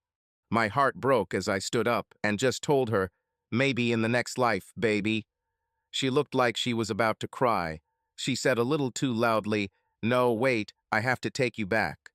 I said, "Don't worry about it. I can hitch a ride. There's a lot of traffic on Highway 101 this time of evening." I had pride. Before she could say anything else, I turned and slowly walked towards the road. I tried to make my walk across the dusty parking lot look casual, but it seemed to me that I left half of my soul there in that booth. I heard a noise. It was 1 a.m., and I was lying under a piece of tarp stretched over Jenny's right fender. I was still wide awake, trying unsuccessfully to convince myself that Anna was just a passing fancy. Dad snored like a buffalo, so I knew it wasn't him. I grabbed my flashlight and baseball bat and rolled out from under the wing, ready to give anyone a good beating. We had some renovations to do and didn't want to be distracted by the hustle and bustle of the fair, so we rolled Jenny to the edge of the forest belt. Highway 101 is on the other side of the forest, and whoever was sneaking up on us was parked there on the side of the road. It was suspicious. The moonlight made it easy to track. I hid behind a tree, ready to jump out and scare the living daylights out of him. Then, as the figure passed by, I shined a flashlight into his eyes and said in a warning tone, "Stop where you are." The figure screamed in fear, and I dropped the flashlight. It was Anna. We were both stunned. I took 2 steps towards her. She was breathing heavily. I said worriedly, "What are you doing here at this time of day?" I know. It was an idiotic question, but she shocked me as much as I shocked her. She said plaintively, "Don't leave me." This was an even bigger shock. I said seriously, "I thought you promised yourself to O'Leary." She said bitterly, "Bill had no right to say those things, so I told him to go far and wide." Then she smiled slyly and added, "He's been a jerk since the first day we met. He just dreams of getting past first base with me. But we've been in the same cockpit together for the last month, and he thinks he owns me." I looked into her face in the silver moonlight. Her beautiful eyes were a cocktail of love and uncertainty. Then she threw herself on my neck and raised her beautiful face and kissed me. I kissed her back. I've had sex with women everywhere, from haylofts to 3,000 feet in the air. Some were quick, hectic moments. Some lasted for days. None of them compared to the overwhelming feeling I experienced with Anna. It was partly new emotions. There were many feelings running through my head that I had never experienced. A feeling of empathy, compassion, tenderness, and a very deep perception of intimacy. I cared about this woman, about her feelings, about her thoughts. Her happiness was my happiness. Then there was the new dimension of creating love with a partner rather than just satisfying your desires. We had a future. I felt it. Humans do not have a breeding season. Sex for us is an imperative of natural selection. He moves a man and a woman towards one goal: offspring. And evolution provides ample motivation for frequent mating, in the form of an endorphin rush that is as powerful as illicit substances. However, if reproduction is the Darwinian goal, then the necessary social goal of sex is the creation of a family unit. This is why proper sex creates a bond between 2 people, and it is this connection that distinguishes love from just sex. Anyone who has ever experienced this difference knows what I'm talking about. It's a feeling of absolute connection. Whatever hurts them hurts you too. You want to protect each other at all costs. The strange thing is that I didn't have to think about all this. All these feelings were just there. I knew that my love for this woman was, and always had been, innate. I also had a deep sense that our connection stretched back centuries and endlessly into the future. I don't know why I was so sure of this. It made no rational sense at all. But Anna and I were forever connected. She looked at me with the same thoughtful expression of recognition. I said, delighted and confused, "We found each other." She nodded, tears in her eyes. Everything happened very quickly after that. Anna spent her days at Lockheed, and Mr. O'Leary was nowhere to be seen. This was at her request. Lockheed was counting on a large British order, so O'Leary's disappearance was not difficult to arrange. Anna didn't need to demand this for my sake. I trusted her, but she said she wanted there to be no doubt about her commitment to me, no matter how far we were from each other. This promise helped me cope with her departure back to England. We spent every day just enjoying our time together. We didn't do anything special or glamorous. Sometimes we went to the Santa Monica Pier or nearby beaches. She lived with 2 women who worked at the Lockheed plant, and I lived under the wing of JN4, so we didn't have much privacy, much less a long romantic weekend. We didn't need it. One of the things about finding the right person is the pure joy of their company. We did have passionate moments in private places. Topanga Canyon will always be a special place to me, but we only had 2 weeks to enjoy our time together before the telegram arrived. She reminded us both that the war was still going on and Anna had a duty. I accompanied her to the Union Station of the Southern Pacific Railroad. We both cried. I've always been a big, funny guy, so you can imagine how embarrassed I was by this little moment of raw emotion. She touched the window as the train began to depart. I waved at her sadly. This could have been the end of our perfect romance, but we already had plans. Anna was returning to England, but nothing stopped me from joining it except the government. America tried to maintain neutrality, so it was illegal for a citizen to enter the service of a foreign power. Honestly, who cares about little things like that when the love of your life is there? So I answered an ad from an organization that smuggled American pilots across the border into Canada. And not even a week had passed when one guy found me in my permanent place of residence, which was a tent next to Jenny. It was a dandy named Sweeney, and he offered to help me get into the RAF through something called the British General Air Training Scheme. He had all the necessary documents and money to travel to Ottawa in Canada. There I was to be assessed, and if I was a good match, the next destination would be England and Anna. Dad and I discussed this. I saw that the thought of me going to war was killing him. But he followed the same path when America entered World War I in 1917, so he understood this better than most. He even accompanied me to Union Station using our regular transportation, which was our right thumb. As I boarded the train, he said, "My time there made a man of me. I think it will do the same to you. Take care, Tommy, and don't forget to write to his old father sometimes." Impossible. He almost seemed to have a tear in his eye. He added, "Don't worry about me, Tommy. I'll get a job and live here." He always tried. He was a good father. Traveling across America was not a big deal, at least not for the guy who had spent the last 10 years flying over her. There were 3 more volunteers on the train. We played cards all the way to Ottawa. Red and Andy were flying buddies in Main Field in Los Angeles. Both were experienced pilots, like me, and eager to get into combat. The third guy was maybe 5 feet tall. He was a pilot too, even if he had to sit on the phone book to do it. Naturally, his name was Shorty. We separated almost immediately upon arrival. That's because the Canadians lured me away to become a flight instructor at Uplands Airfield. We didn't keep logs, but I probably had 5,000 or 6,000 hours of flight time, and if you can fly a Jenny, you can fly anything. So their Avro and Stearman were not a problem. I hated not being able to move on to Anna. But orders are orders, and now I was in the Army. Training raw recruits from places like Winnipeg and Calgary was another matter. However, my time at Uplands gave me the opportunity to get tested for Hurricane. This was my own special experience. The Jenny had a 90-horsepower Hispano-Suiza engine and cruised at 75 miles per hour. The Hurricane had a 1,200-horsepower Rolls-Royce Merlin engine and cruised at speeds of over 300 miles per hour. But its best feature was its 8.303 caliber machine guns. I spent every free minute enjoying the freedom this little fighter gave me. I missed Anna so much that my teeth hurt, and I worried about her all the time. She flew exclusively in the UK and not over France. But the war was just around the corner, and no one was safe. We wrote to each other constantly, but the mail was unreliable. The Atlantic seemed to be full of something called a submarine. Anna sounded determined. I probably sounded disappointed. I could have been stuck in the cold north for the entire war. But in the spring, the Germans helped me by defeating the French. Suddenly, England was left alone, with Hitler licking his lips on the French side of the canal.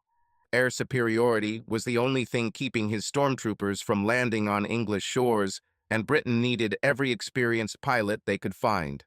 Even better, by then I was also capable of driving Hurricanes anyone could be, so they sent me there with a priority badge. The voyage from Halifax to Southampton was on the Grey Ghost. Queen Mary traveled unescorted because she could outrun any threat, including submarines. I arrived at Southampton docks on the last day of July 1940. I then took a bus and drove 20 miles to Middle Wallop and No. 238 Squadron. The squadron was equipped with Spitfires and was just beginning to transition to Hurricanes. So we had some free time that weekend while they sorted it all out. The average flight time for a new pilot was 200 hours, and only 8 weeks in an operational training unit. I had closer to 8,000 hours, but of course, I've been flying for a decade, although I was only 21 years old at that time, and I had a wonderful 100 hours on the Hurricane because I was so bored in uplands. The first thing I did was call Anna. She was 60 miles away in White Waltham, Maidenhead. Whoever answered the phone had to run after her, so I waited in the line until I heard a puzzled voice say, "Hello." They were probably told that some guy was looking for her. It was the first time I had heard her voice in 7 months. I swallowed the sudden lump in my throat and said cheerfully, "Hello, my love." I was nearby, so I decided to call. She screamed, "Tommy." Then she started crying women. I told her I had just gotten off the ship and was at RAF Middle Wallop. I'm dying to see her. We American volunteers had a lot of freedom back then. It was early Friday morning, so I approached my superior, Squadron Leader Fenton, for permission for the weekend. I said pleadingly, "I haven't seen my girlfriend in 7 months, sir, and I'm fully tested and ready." Fenton was a decent man. He saw how much I needed it. But he said, "The Huns are preparing something big, and we need you here. If your girlfriend can come here, you can spend the weekend in Southampton. That's all I can offer you." I said dejectedly, "Yes, sir," saluted, and walked out of his office. It was impossible. I called Anna and told her the news. She took it surprisingly well. She said, "I'll be there as soon as I can, love." So I sat in my chair a few hours later, depressed. I dragged him to the airstrip and just sat there in what the English ironically call the summer sun, wondering how Anna would be able to come here with all the military restrictions on movement. Then I heard the Hurricane approaching. The pilot was a real virtuoso. He flew low over the control tower at full throttle and made a 4-point turn, ending it with a magnificent maneuver, completing a full loop and landing straight from the return course. This was a masterpiece of piloting, as the Hurricane's engine tends to stall when inverted. A couple of us walked closer to see who the pilot was. The Hurricane rolled up and the crew came out to service it. The visor moved back and the pilot stepped out. He was incredibly small. He came down the steps, turned to us with a perky smile and said, "I hear you need a new Hurricane." My heart almost stopped. It was Anna. She took off her helmet, revealing her thick brown hair, tossed it to one of the crew members, and scurried over to me for the biggest kiss imaginable. I heard choirs of angels as the universe rearranged itself. We were together, and it was all worth it. We were lying in a soft, warm bed at the Dolphin Hotel on the Southampton waterfront. Morning light through the large bay window illuminated the room. We made love all night. It felt like we were trying to make up for lost 7 months in one night. Anna now sat propped up on the pillows, gracefully sipping her morning tea, while I lay on one elbow and looked at her. She was unashamedly naked and absolutely delicious. However, there was one important issue that I had to resolve today.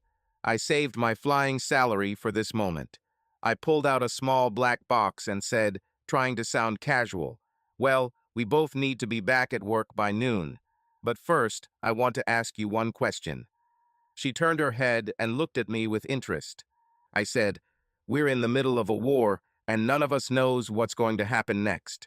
So, will you do me the great honor of marrying me this morning? I'm pretty sure we can find a priest to bless us." This was no ordinary proposal on one knee. The war situation makes everything serious and gloomy, even the proposal. But it was as sincere as any life proposal could be. I thought she would scream with joy. Instead, she started crying. I pulled myself onto the bed and pulled her head to my shoulder, worried. She sobbed for a while. Then I heard a small voice say, "Of course I will marry you, stupid. I'm crying because I want to be with you all the time, and this is impossible." "I understand. I felt the same way," I said, surprising even myself with my reasonable tone. This war won't last forever, but my love for you will, so let's get through the formalities. I want the whole world to know how I feel about you." She screamed and wrapped her arms around my neck. Another hour passed before we headed out to James Street to look for the church. The first one we came across was Catholic. I assumed it was as good as any other. Anna was a fairly regular parishioner, but she was Anglican, and I've never been to church in my life. The priest's name was Father Brown. He was a good-natured old man. Neither of us were Catholics, so he had every right to kick us out. But apparently he had served in the trenches of Flanders before he became a priest, and he understood the vicissitudes of wartime. He performed the ceremony in full regalia in front of an empty church. When he said, "You may kiss the bride," we just stood and looked at each other as if we had heard these words in all settings, from pagan rituals to medieval church rites. Then I kissed her, and it felt like a full circle. We were together. Anna needed Hurricane back by Sunday afternoon. She only borrowed him.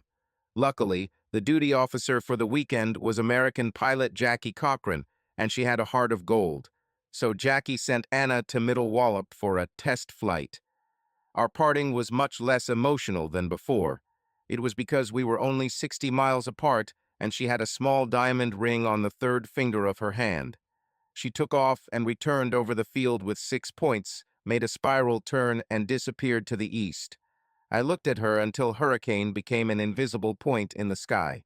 I would be devastated, but I had a lot of work to do that day. The squadron veterans took us new guys to a formation flying lesson. My mentor was a taciturn Welshman nicknamed Tuffy. He didn't talk much, but he flew great. He clearly didn't think much of me at first, because he constantly challenged me. I will never forget the joyful cry in my headphones. "Aka, Aka, Akaya, watch out for the Huns in the sun." As it flew past me in a head-on attack, perhaps 3 feet above my vertical stabilizer. The first couple of times he almost made me pee, but it introduced me to the frantic pace and chaos of air combat.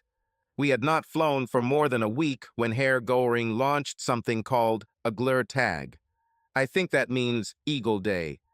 All I know is that a whole bunch of Stukas, Heinkels, and Ju-88s came to visit us that Tuesday. Chainholm's radar system caught them as they were going across the channel, and the doubting controllers from Uxbridge directed us to meet them. They knew it was a big event, so we were woken up early and we were on the runway as the sun rose. We sat in our Hurricanes for several hours until the sector operations room sorted out the situation. Then came the order, "Start the engines." The Kaufman starter hummed, and the propeller began to turn. Alfie, my chief mechanic, closed the cabin lid, and I was left alone in this familiar but alien world. I probably had as many hours in the Hurricane as the best guys in our squadron, but I never flew it into battle. We taxied in 2 lines, the leader and his follower. Taffy was the group's second in command, so we were second on the runway. There were no excesses of air traffic control. Once we were lined up, we began to take off, and we rose, heading towards the vector for U-88. We formed a squadron of 4 flights, 8 Hurricanes in total. The Krauts threw everything but the kitchen sink at us. I saw a flight of Stukas in the east. They were attacked by Spitfires of 609 Squadron. Lucky ones. Stukas was a notoriously easy target. Our problem was more serious. U-88 was almost as fast as us. It seemed that the entire Luftwaffe, plus Hitler and Goering themselves, had decided to visit us. There should have been 50 of them. They were 17,000 feet up in the clear blue English summer sky. We climbed to 26,000, which was close to our operational ceiling, and circled until the lead groups were directly below us. Then we went down like hawks swooping down on their prey. U-88 was Schnellbomber, very fast and lightly armed, so we didn't worry about the only machine gun MG-81, which had a rear gunner. Tuffy selected a U-88 at the edge of the highest group and aimed his 303 straight down the fuselage from tail to nose. I saw the cockpit explode and the bomber begin a spiral fall. The 303 is a pea shooter compared to the 20mm guns of Spitfires and Messerschmitts, so it was necessary to aim much more accurately. Luckily, the Hurricane was a superbly stable shooting platform. I didn't fire a single shot. I was on Taffy's wing mainly to provide cover and learn the ropes. We swept through the Germans, then rose to attack their belly. The formation mostly passed by as we climbed to the lowest group. U-88 is a good plane, but he is almost defenseless if attacked from below. Taffy released 3-second lines to the root of the leader's wing, then another to the left wing. He probably hit a bomb because the wing exploded and the U-88 spun. I still haven't fired a single shot. We were under a group of bombers when Taffy indicated that it was my turn. He took his place on my wing, and I chose the last one in the group. I made a barrel to aim from behind, released a 3-second burst, and missed by 20 yards. He was much faster than I thought. I closed the distance while the rear gunner tried to shoot me down first. I heard several hits on the fuselage and wings, but I was focused on the target visible in the GM2 scope. The fact that he shot at me made me angry, so I released the full 9 yards. The machine gun belts are exactly 27 feet long. The entire middle of the fuselage was hit, and it caught fire. It made the war real and made me wonder what I was doing there. Both Taffy and I were out of ammo. We shot down 3 and were ready to refuel and reload. One of the things that mattered in the Battle of Britain was that the Germans were at the limit of their operating radius. While we could go down for a cup of tea and refuel, we made 3 more missions that day. Taffy shot down another one, putting him 2 kills closer to becoming an ace. The only U-88 that broke through our patrols hit the building across the field, not us. They did bomb RAF Andover. The next day it was He-111. They hit one of the hangars and killed several of our people. Spitfires from 609 Squadron shot them down on their way back. The squadron shot down 14 more, and so the months of August, September, and October passed. They came in waves. We shot them down in droves. They shot down several of ours. The difference was that our guys jumped with parachutes and were ready for the next day. While they were awaiting internment in Canada, I was in Canada. I didn't envy them. Unfortunately, there were so many of them and so few of us that the weight of the numbers began to tip in favor of the Germans. Our airfields were bombed to the point of uselessness, and it was becoming obvious that they could knock the RAF out of the war. Then everything suddenly stopped. It is said that the bombing of Berlin so angered Hitler that he ordered the Luftwaffe to concentrate all its forces on the destruction of London. Whatever the reason, it was a big mistake. Once they stopped paying attention to the RAF, we were able to rebuild to pre-war strength, and new pilots replaced those lost. The bombing of English cities did not harm fighter command at all. Our Hurricanes and Spitfires dealt brutally with the Germans every time they arrived during the day, and they switched to night attacks. It was a largely mindless mass bombing campaign in the dark, with much of East London and the docks burning every night. The problem created by the new German tactics was that Britain did not have significant night fighter capabilities. Then I was transferred to Squadron 604. By then I had 3 confirmed kills and was considered an up-and-comer among the old-timers at Middle Wallop, so I was transferred to an all-Bristol Squadron Beaufighters. The Beaufighter was a beast. It had 2 radial engines producing 600 horsepower and weighed nearly 8 tons. Britain needed a platform to carry the new Mk-14 air interception radar, which allowed us to see German bombers when they came in at night. The problem was that, up until this point, they didn't have anything fast or deadly enough to be effective. Beaufighter was the answer. If the Spitfire was a murderous aristocracy and the Hurricane was an honest, hard-working craftsman, then the Beaufighter was a muscular brute with a broken nose, a club slung over his shoulder and brass knuckles in his pocket. It was actually quite a bit faster than the Hurricane, and its 4 nose-mounted 20mm cannons delivered a punch more devastating than a Joe Louis uppercut. Best of all, my Beaufighter was delivered to me by ATA Flight Officer Anna Lambert. I knew my love would arrive, so I stood near the shelter as she wheeled my new horse into the parking lot. I fell in love twice. First to the beauty who smiled from the cockpit and descended onto the wing. The second time was in the Beaufighter itself. This was my plane, brutal, efficient, and extremely deadly. Anna jumped off the wing into my arms, her flight suit and all. We both had overnight passes, so we headed straight to the Dolphin Hotel. We were given the same room with a bay window overlooking the Itchen River. Anna brought a small canvas bag with spare clothes, but was still in her flight suit. As soon as I closed the door, she kicked off her flying boots and turned to me with a deliciously devilish look. She slowly and seductively unzipped her flight suit and threw it off her shoulders, revealing that she was flying an 8-ton fighter completely naked. Her full, perfectly formed breasts, her tight little body, and her beautiful long legs were protected from prying eyes by nothing but an olive-green cotton jumpsuit. She smiled seductively as she posed and said cheekily, "Do you like it? I definitely loved it." I lost my trousers, shirt, and shoes as if they had been blown away by an explosion. It was like the opening chords of Beethoven's Ninth Symphony.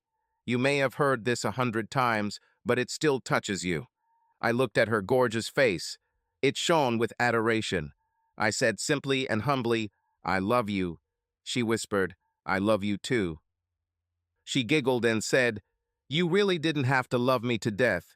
I can't imagine how I could love you more." I laughed and said, "I can always try." Then he added with complete sincerity, "We are here in the middle of danger, and I have never been happier in my life." The Beaufighter took some time to master, and night interceptions using radar were a new thing, so the entire squadron was put out of action while we engaged in night fighting. Our ground radars could get us to within 5 miles. This was enough during the daytime, but at night you had to be within 1,000–2,000 feet to detect the target. The Mk Roman 4 air interception carried by the Beaufighter filled this gap. Beaufighter 2-seater. The pilot is in front. The radar operator is directly behind him. My cameraman was a sergeant named Ginger. He was a Geordie with an accent so thick I could barely understand him. The other guys assured me that it was not my fault. Apparently neither the English nor the Scots can understand Tyneside same. He was a decent guy, something of a caricature of a Newcastle United fan. The whole Thun army, pub brawls, and Scottish determination. He was probably 17, although he looked like a teenager, pimples and all. Of course, the acne went well with the red hair and freckles. I just turned 22 years old, so he treated me like his father. He sat behind me, squeezed into the cockpit of the Beaufighter, watching the small waves on the illuminated oscilloscope-like screen.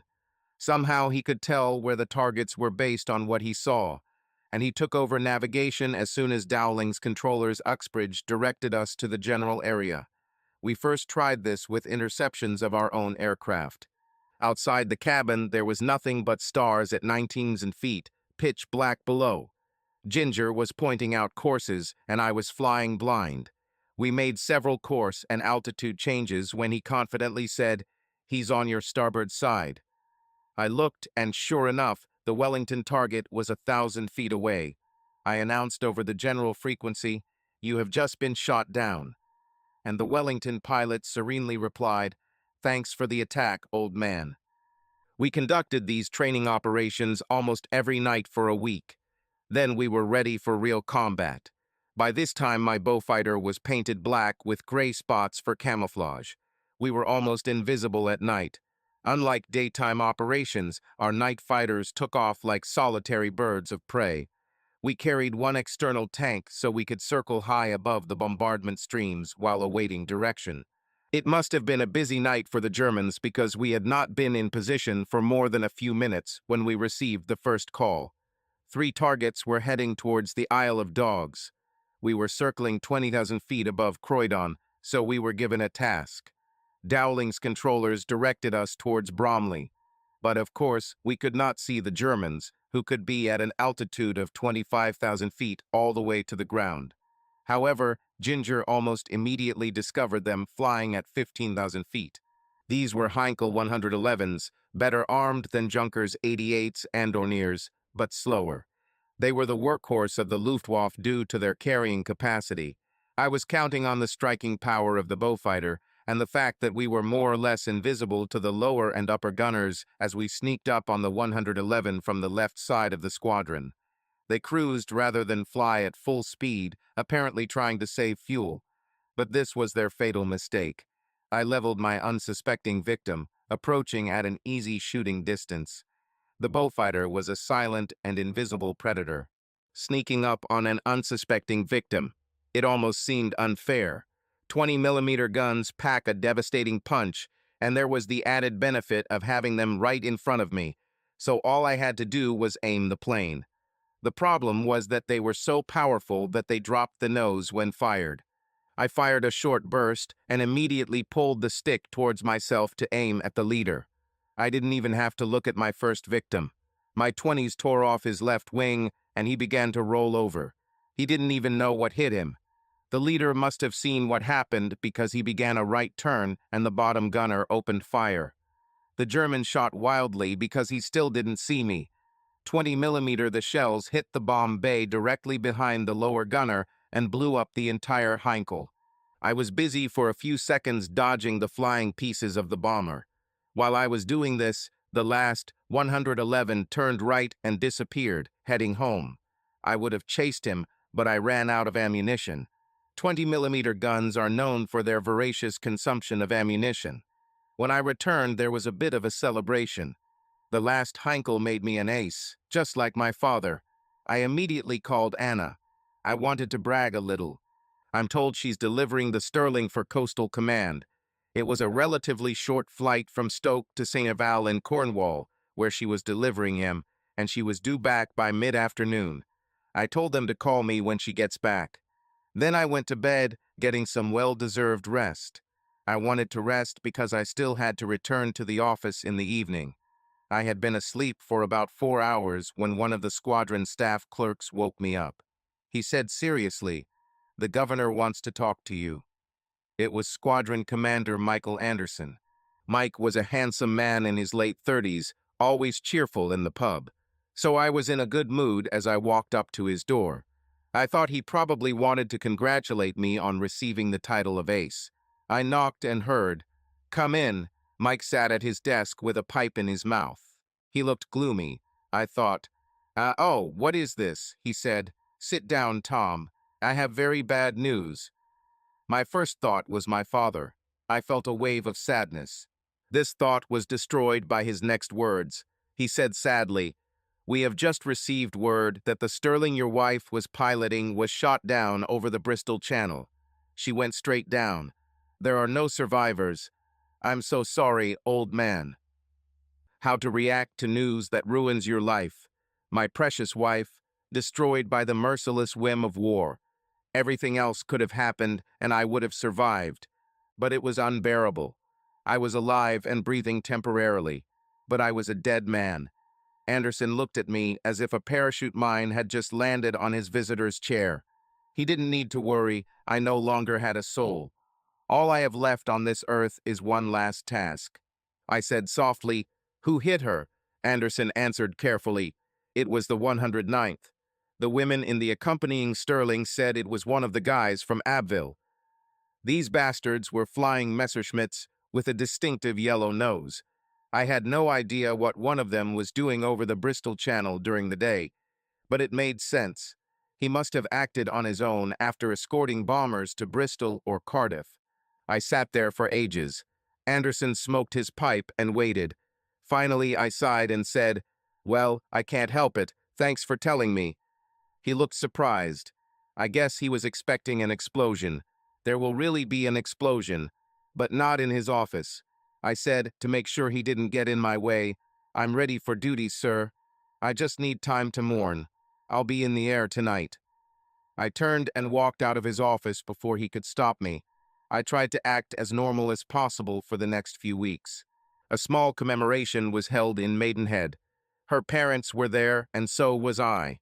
They looked almost as dead as I felt.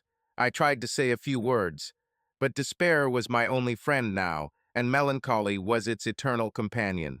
I just stood there, gasping for breath. I couldn't even speak. Finally, I was forced to sit down, bury my face in my hands, and give vent to all my emotions. I must have looked terrible, because the squadron commander began to hint that they were going to remove me from service. It was only because of the ongoing raids on London that I was left in the air. For 2 weeks, I was a merciless killing machine. I accepted all assignments and added 6 more Heinkel 111s to my tally, becoming a double ace. I always shot at fuel tanks. It gave me a little satisfaction watching them burn. I secretly walked around the photo recognition and reconnaissance sections of the squadron, trying to gather information. They had a lot of detailed photographs and even some serious reconnaissance. The final piece of the puzzle was the Resistance's advice about the Shadow. This information was useless to the intelligence officers, but that was all I needed. I was finally ready to begin my plan. I waited gloomily for the new moon. It came on the night of December 22. It's almost Christmas. But I wasn't feeling festive. I asked the ground crew to put a couple of extra auxiliary tanks on the Beaufighter. The Beaufighter was originally designed to carry torpedoes, so there was no problem with transporting excess fuel. I said I wanted more time on patrol. Night flights are a solitary affair. Consequently, my Beaufighter was the only aircraft on the runway as the setting sun signaled the start of the long, dark winter night. Ginger slowly approached with a parachute. "He won't fly with me." I said, "You're not flying, old man. This is a top-secret mission, and the commander wants me to fly alone." Ginger looked puzzled. I said convincingly, "You can check with him in the morning if you want, but I order you to stay." I turned to one of the ground workers and said, "I order this man to stay home. You are a witness if the commander asks." The employee gave me a "who cares anyway" look and said to Ginger, "More time in the pub, mate." That settled the matter. I was alone when I took off into the night sky. I reached the English Channel over Eastbourne, flying in economy mode. The flight controllers kept asking where I was going. I said I have a goal. Now that I was above the water, I turned off the radio and focused on the compass and navigation. Luckily, the Somme estuary is easy to spot. I dropped to 200 feet, following the river 10 miles to my goal. I wanted the Germans to sleep soundly, dreaming of sugar plums, and I didn't want their primitive radar to warn them. The airfield at Abbeville was located slightly northeast of the city. As I turned into the final landing, I felt someone sitting in the observer's seat. I was really looking forward to it. I looked back. She gave me the same cheerful smile she gave me that first day at Jenny's. She said tenderly, "I was supposed to be here. You know we always move on to the next life together." The deep sense of peace and satisfaction that came over me was in stark contrast to the hell I was about to unleash on the boys from Abbeville. The guys from the photo of the reconnaissance Mosquito could not believe the destruction. Almost an entire fighter squadron was destroyed by a suicidal British pilot who crashed a Beaufighter loaded with petrol into their barracks in the middle of the night. Most of them were asleep. They didn't stand a chance. Explosion and detonation of 20mm shells destroyed the building and all surrounding supporting structures. Now, although they had Messerschmitts, there was no one to fly them. The fugitive pilot's commander tried to explain that the man had gone crazy because of the death of his wife. But deep down, Squadron Leader Anderson knew that Pilot Officer Lambert had finally found the peace he so desperately sought. And as it has been since time immemorial, karma continued to move the two eternally connected souls towards their inevitable next meeting. Destiny takes a breath. We were baby boomers. Our parents lived through the Depression, fought in a world war, and unleashed a tsunami of children that swamped the system. First it hit primary schools, then secondary schools. By the time it came to college, we were like a pack of hungry hyenas. It would be an understatement to say that the competition was fierce. You submitted 10 applications and received maybe 1 approval. You haven't even thought about applying to prestigious places like Harvard, Berkeley, or Michigan. Only the best of the best got there. That's why I was so out of place when I showed up on campus in Ann Arbor. I was a working guy who was recruited to a big university on an athletic scholarship, not because of his genius ick. In fact, the kids at my school had a bet that I would be cured by Thanksgiving. It didn't help when the guy at freshman orientation told us to shake hands with the people on either side because one of us wouldn't be here next semester. So I didn't feel privileged, much less belong in this place. Athletes on scholarship were accommodated in a separate dormitory. I might get a neighbor who is a swimmer or gymnast. someone with a scholarship in a minor sport, but I got a football hero, and he was a real pain in the ass. Chuck didn't understand personal space, and his side of the room was always a dump. What was even worse was that he was someone who couldn't live without sex, so he spent most of his time either chasing girls or getting drunk with their Neanderthal friends. But Chuck could throw the ball 70 yards, so the athletic department supported his studies, and his future looked more like the NFL than an MBA. His rightful prey were girls who were trying to prove to their mothers how wrong they were. There were many of these on campuses in the 1960s, and so there were many nights when I returned from the library and found a tie on the door. Unlike Chuck, there was no pot of gold at the end of my college rainbow. Consequently, I was pursuing an engineering degree. It was not an easy specialty, especially when you had 3 hours of training 5 days a week. The rest of the time I was in the library or in class, so social life was not an option. The campus is beautiful in mid-October. There are many mature trees and sidewalks lined with old-fashioned street lights. I could smell the burning leaves, and I knew I was as prepared as I could be for tomorrow's 9 a.m. exam. I was kicked out of the library when it closed and enjoyed a leisurely stroll back into the soft autumn evening. My calm mood changed as I approached our room. The same tie hung on the door. Most nights I was ready to give indecent pieces of shit some space, but tomorrow's exam was critical to my GPA, so I was in no mood to tolerate my walking friend. I knocked loudly on the door. Chuck's voice said in annoyance, "I'm here," I responded in the same annoyed tone. "I have an exam tomorrow, so get your ass to Sigma Chi or I'll call the commandant." This was the nuclear option. He knew I wasn't joking. A couple of minutes passed, and Chuck appeared at the door, disheveled. I stepped back to let him pass. He gave me a sullen look. I did not care. He was a quarterback, maybe 6 feet tall and 200 pounds. I may have been a freshman, but I was 2 inches taller and 20 pounds heavier. Then his current target appeared. She was small, about 5 feet 2 inches tall. She was wearing the standard college uniform, skinny jeans and a t-shirt that showed off her gorgeous body. But this wasn't one of those cheap Chuck ones. She was stunningly beautiful. Thick brown hair, parted down the middle and falling in long, sleek waves almost to her slim waist. It was Ollie McGraw from Love Story. All the students wanted to look like this.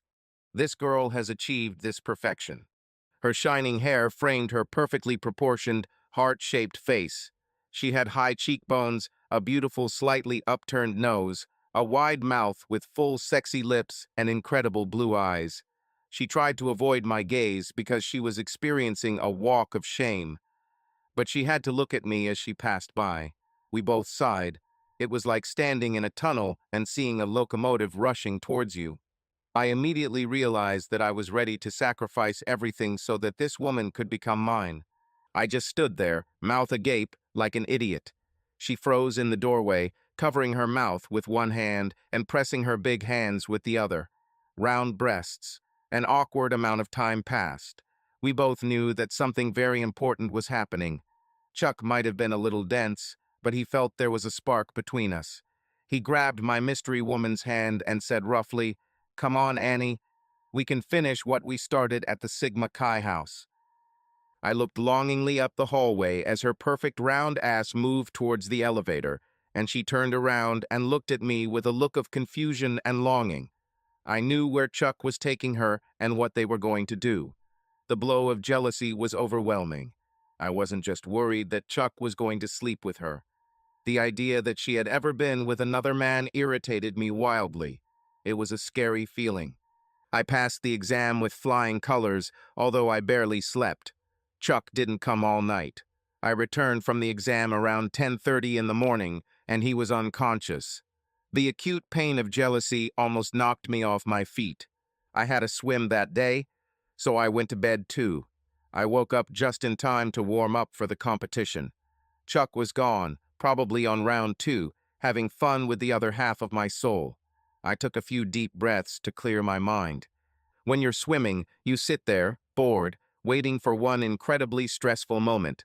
The tension builds as your swim approaches, But this time I wasn't as worried about the race as I was torn at my heart by Chuck's mystery girlfriend.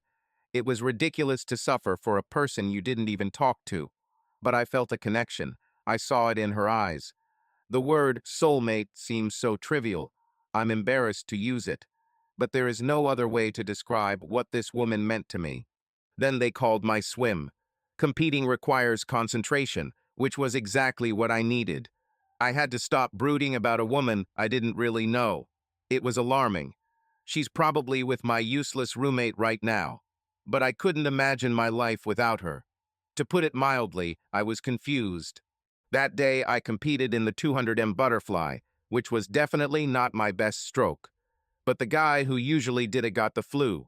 I was standing at the start line, bracing myself for the next 2 minutes of pure agony when I looked up at the sparse rows of spectators. It was a pre-race ritual like an actor's before going on stage. Maybe there were about 20 people there. And then I saw her. It was that same girl. We made eye contact. She waved to me. I made a false start. In fact, I just fell face first into the pool out of pure shock. Then, when I got out of the water, I set the personal, pool, conference, and NCAA record for that distance. I didn't have to guess what was motivating me. When I left the locker room, I found my mystery girlfriend leaning against the wall. She was clearly waiting for me.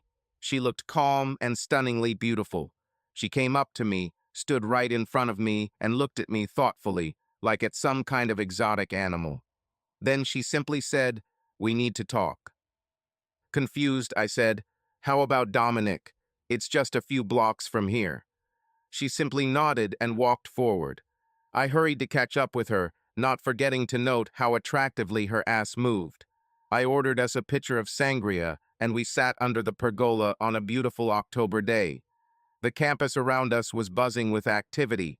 The sky was cloudless, and the late afternoon was bright. Up to this point, we had exchanged only 7 words. But it seemed as if we had been sitting opposite each other for 100 lifetimes. She still looked at me thoughtfully, as if at some new creature. She said with surprise in her voice, "It seems to me that we have known each other forever, but I don't know your name." Trying to appear calm, I said, "This is Lambert, Tommy Lambert." Then I continued to look at her. She blushed and said, "I'm Annie Gregory." We continued to look at each other in silence. All of us athletes take a course in Eastern religions to satisfy the liberal arts requirement. But I also learned something, I said, trying to sound spontaneous. Hindus believe that the soul is immortal, that it goes through an infinite number of lives. Perhaps we knew each other in a previous life and were meant to be together here. Isn't that called kismet? I honestly thought she would laugh because it sounded like something Pepe Le Pew would say, but instead she seemed startled. I saw that she believed it too, but she didn't want to admit it. It was like I read her mind. She actually blushed. No student does this. They are all too hardened, especially beautiful ones. She said, "I don't understand it, but I feel the same way. It's like we've already shared our deepest secrets with each other." She continued to look at me, her eyes shining. It got too intense. I said, "Do you want to think about it? We could meet tonight and talk things over." She looked relieved. Too much happened too quickly. We needed a little time to understand where we were. She said, "Pick me up from my house at 6. We can go out to eat and talk." I asked, "From your house?" She replied, "I have an apartment off campus." She wrote down the address and said, "How about 6? So she has money." I hurried back to the dorm to question Chuck. There were too many missing pieces. Chuck looked like death personified, sitting in an old plaid robe, his hair still disheveled from sleep, his face pale and unshaven. I said, trying to sound sympathetic, "Rough night," he said. "You have no idea. I've never been so hungover in my life." I said as casually as I could, "It was Annie Gregory with you last night, wasn't it?" Chuck put on a sour expression and said, "That bitch is a real freak." My heart sank. If Chuck thought someone was a freak, then that someone really was a pervert. But I said, as if I was just slightly curious, "In what way? Does she like something strange?" Chuck winced and said, "Too bad she didn't. She dated Rocky Ferrero for a while, and he said she was the hottest chick on campus. As soon as we got to the hall when you kicked us out, she started crying and said something like, "I can't do this," and ran away, leaving me standing there. So I went to Sigma Chi and got drunk. He added, puzzled, "Damn, that was so annoying.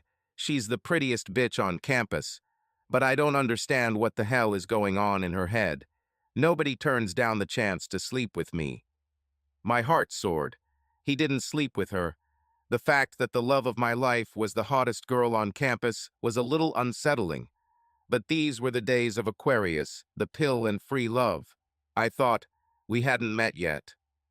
Annie's apartment was actually the first floor of one of the old turn-of-the-century houses near campus. There was always money in this area, and the houses were large, bright, and spacious. I knocked on the imposing Victorian door, wondering what I had gotten myself into. Maybe Annie and I had a connection, but I washed dishes at my brother's house to earn pocket money with which I was going to buy her a burger, and she obviously could afford something like this. The woman who answered the door was not the one I was sitting with just 3 hours ago. This one clearly shot to kill. Annie was wearing one of those short dresses made popular by model Twiggy, with about 4 inches of shiny hips on display. She used to wear jeans. Therefore, I had no idea how graceful and well-developed her legs were. Her thick brown hair was pulled back into a long ponytail down her back, and she was wearing makeup for the first time. Her gorgeous eyes were no less beautiful than her full, seductive lips. She was amazing. I instantly felt a flash of uncertainty. She was rich, beautiful, and incredibly sexy. What was she doing to me? Then I looked into her huge, intelligent eyes and saw only love and devotion in them. She was so happy to see me that she was almost jumping for joy. She asked cheerfully, "Where are we going?" I didn't have a car, so it had to be nearby. There was one local cafe that served cinnamon rolls to die for and fresh squeezed lemonade. More importantly, there were very private booths. I said, "I can afford to go to Drake's even though I'm a poor student." Annie simply glowed with happiness, taking my hand. My favorite place. The cafe was packed as we settled into one of the large wooden booths. I was walking back from the stand with 2 lemonades and a large cinnamon roll to share when Austin Cooper walked up to us. He was one of those smug, fashionable upstarts that swarmed campus in those days, slippery and completely privileged by Daddy's money. It was obvious that he and Annie had a history, probably in the biblical sense. He said, completely ignoring me and turning to her, "Hey babe, long time no see. We're having a party at the house tonight, and I know how much you like parties. Come over any time, and we'll renew old acquaintances." I thought about kicking his ass on principle.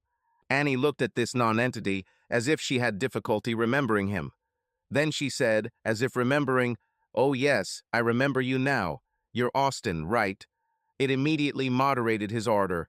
She added dismissively, "I don't hang out with boys anymore. I prefer men.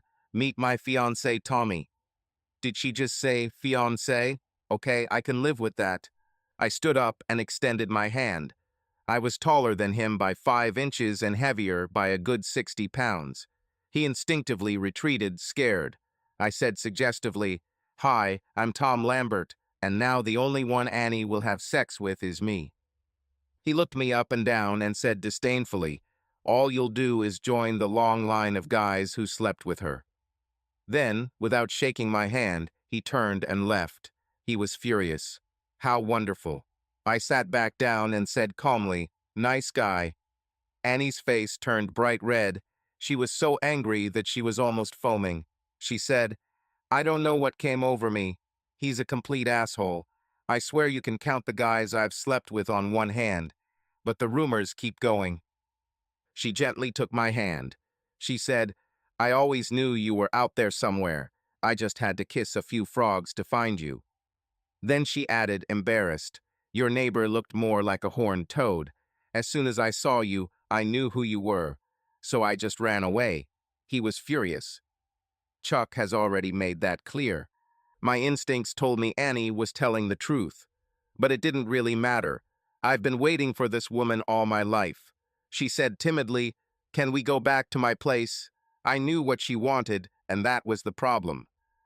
Annie's apartment was neat and tastefully furnished. She reflected an educated and thoughtful person. She was saying something from the large kitchen, where she was getting us a glass of Cabernet. She said, "Both my parents are lawyers, and we are rich." She added sheepishly, "They spoil me a little." I said anxiously, "My dad is a high school teacher, and my mom took care of us. I hope it doesn't bother you that I'm poor." At that moment, she appeared in the doorway, holding 2 glasses of wine. She handed me the glass and sat pressed against me, her long, beautiful legs folded underneath her. I hugged her, admiring her grace. Women are truly more flexible. If I tried to do the same, we would both end up covered in wine. Then she seemed to make a decision. She took my glass and carefully placed it on the coffee table. She turned and slid sideways, facing me. She wanted to kiss me. And this is where the problem arose. I wasn't bad looking, tall, blonde, and well built. So you probably wouldn't guess that at 21 I'd never been with a woman. But like I said, I was either studying or swimming and wasn't the most confident guy around women. I was also sure that Annie would expect from me the same passion that she received from the 5 men who came before me. After all, she was known as the hottest girl on campus. I had to confess. I said, "I know what you're thinking, and I have a secret to tell you." She looked at me with horror. It seemed like she thought I was going to admit that I liked men, or that I liked my women tied up and in a rubber suit, something like that. I said, "I'm embarrassed to admit it, but I've never been with a woman." I could probably tell her that I'm actually from the planet Tatooine, and she would be less surprised. I was ashamed. Then she started laughing. First, laughter appeared in her eyes. Then he engulfed her entire face. And finally, her whole body shook with uncontrollable fits of laughter. Okay, that was brutal. I stood up with resentment. But she pulled my hand so that I would come back. I lost my balance and fell face down on her large sofa. We made love. She said with admiration in her voice, "What have you done to me? I have never experienced anything like this in my life." I shrugged sheepishly and said, "I don't know. I've never had sex before." She smiled faintly and said, "I've never felt such passion. It was like I was with 1,000 versions of you." I knew what she was talking about. While we were making love, it seemed that the mechanisms of the universe were in motion and important parts were falling into place. Then it dawned on me. We were together again. Annie said lazily and contentedly, "Now lie down next to me and hold me." I lay there for a while, smelling her and feeling her shudder slightly in her sleep, and I was scared to death. There was no other woman for me. But I only knew her for one day and had no idea what to do next. The answer to this question came the next morning. I woke up to a bright, sunny autumn morning.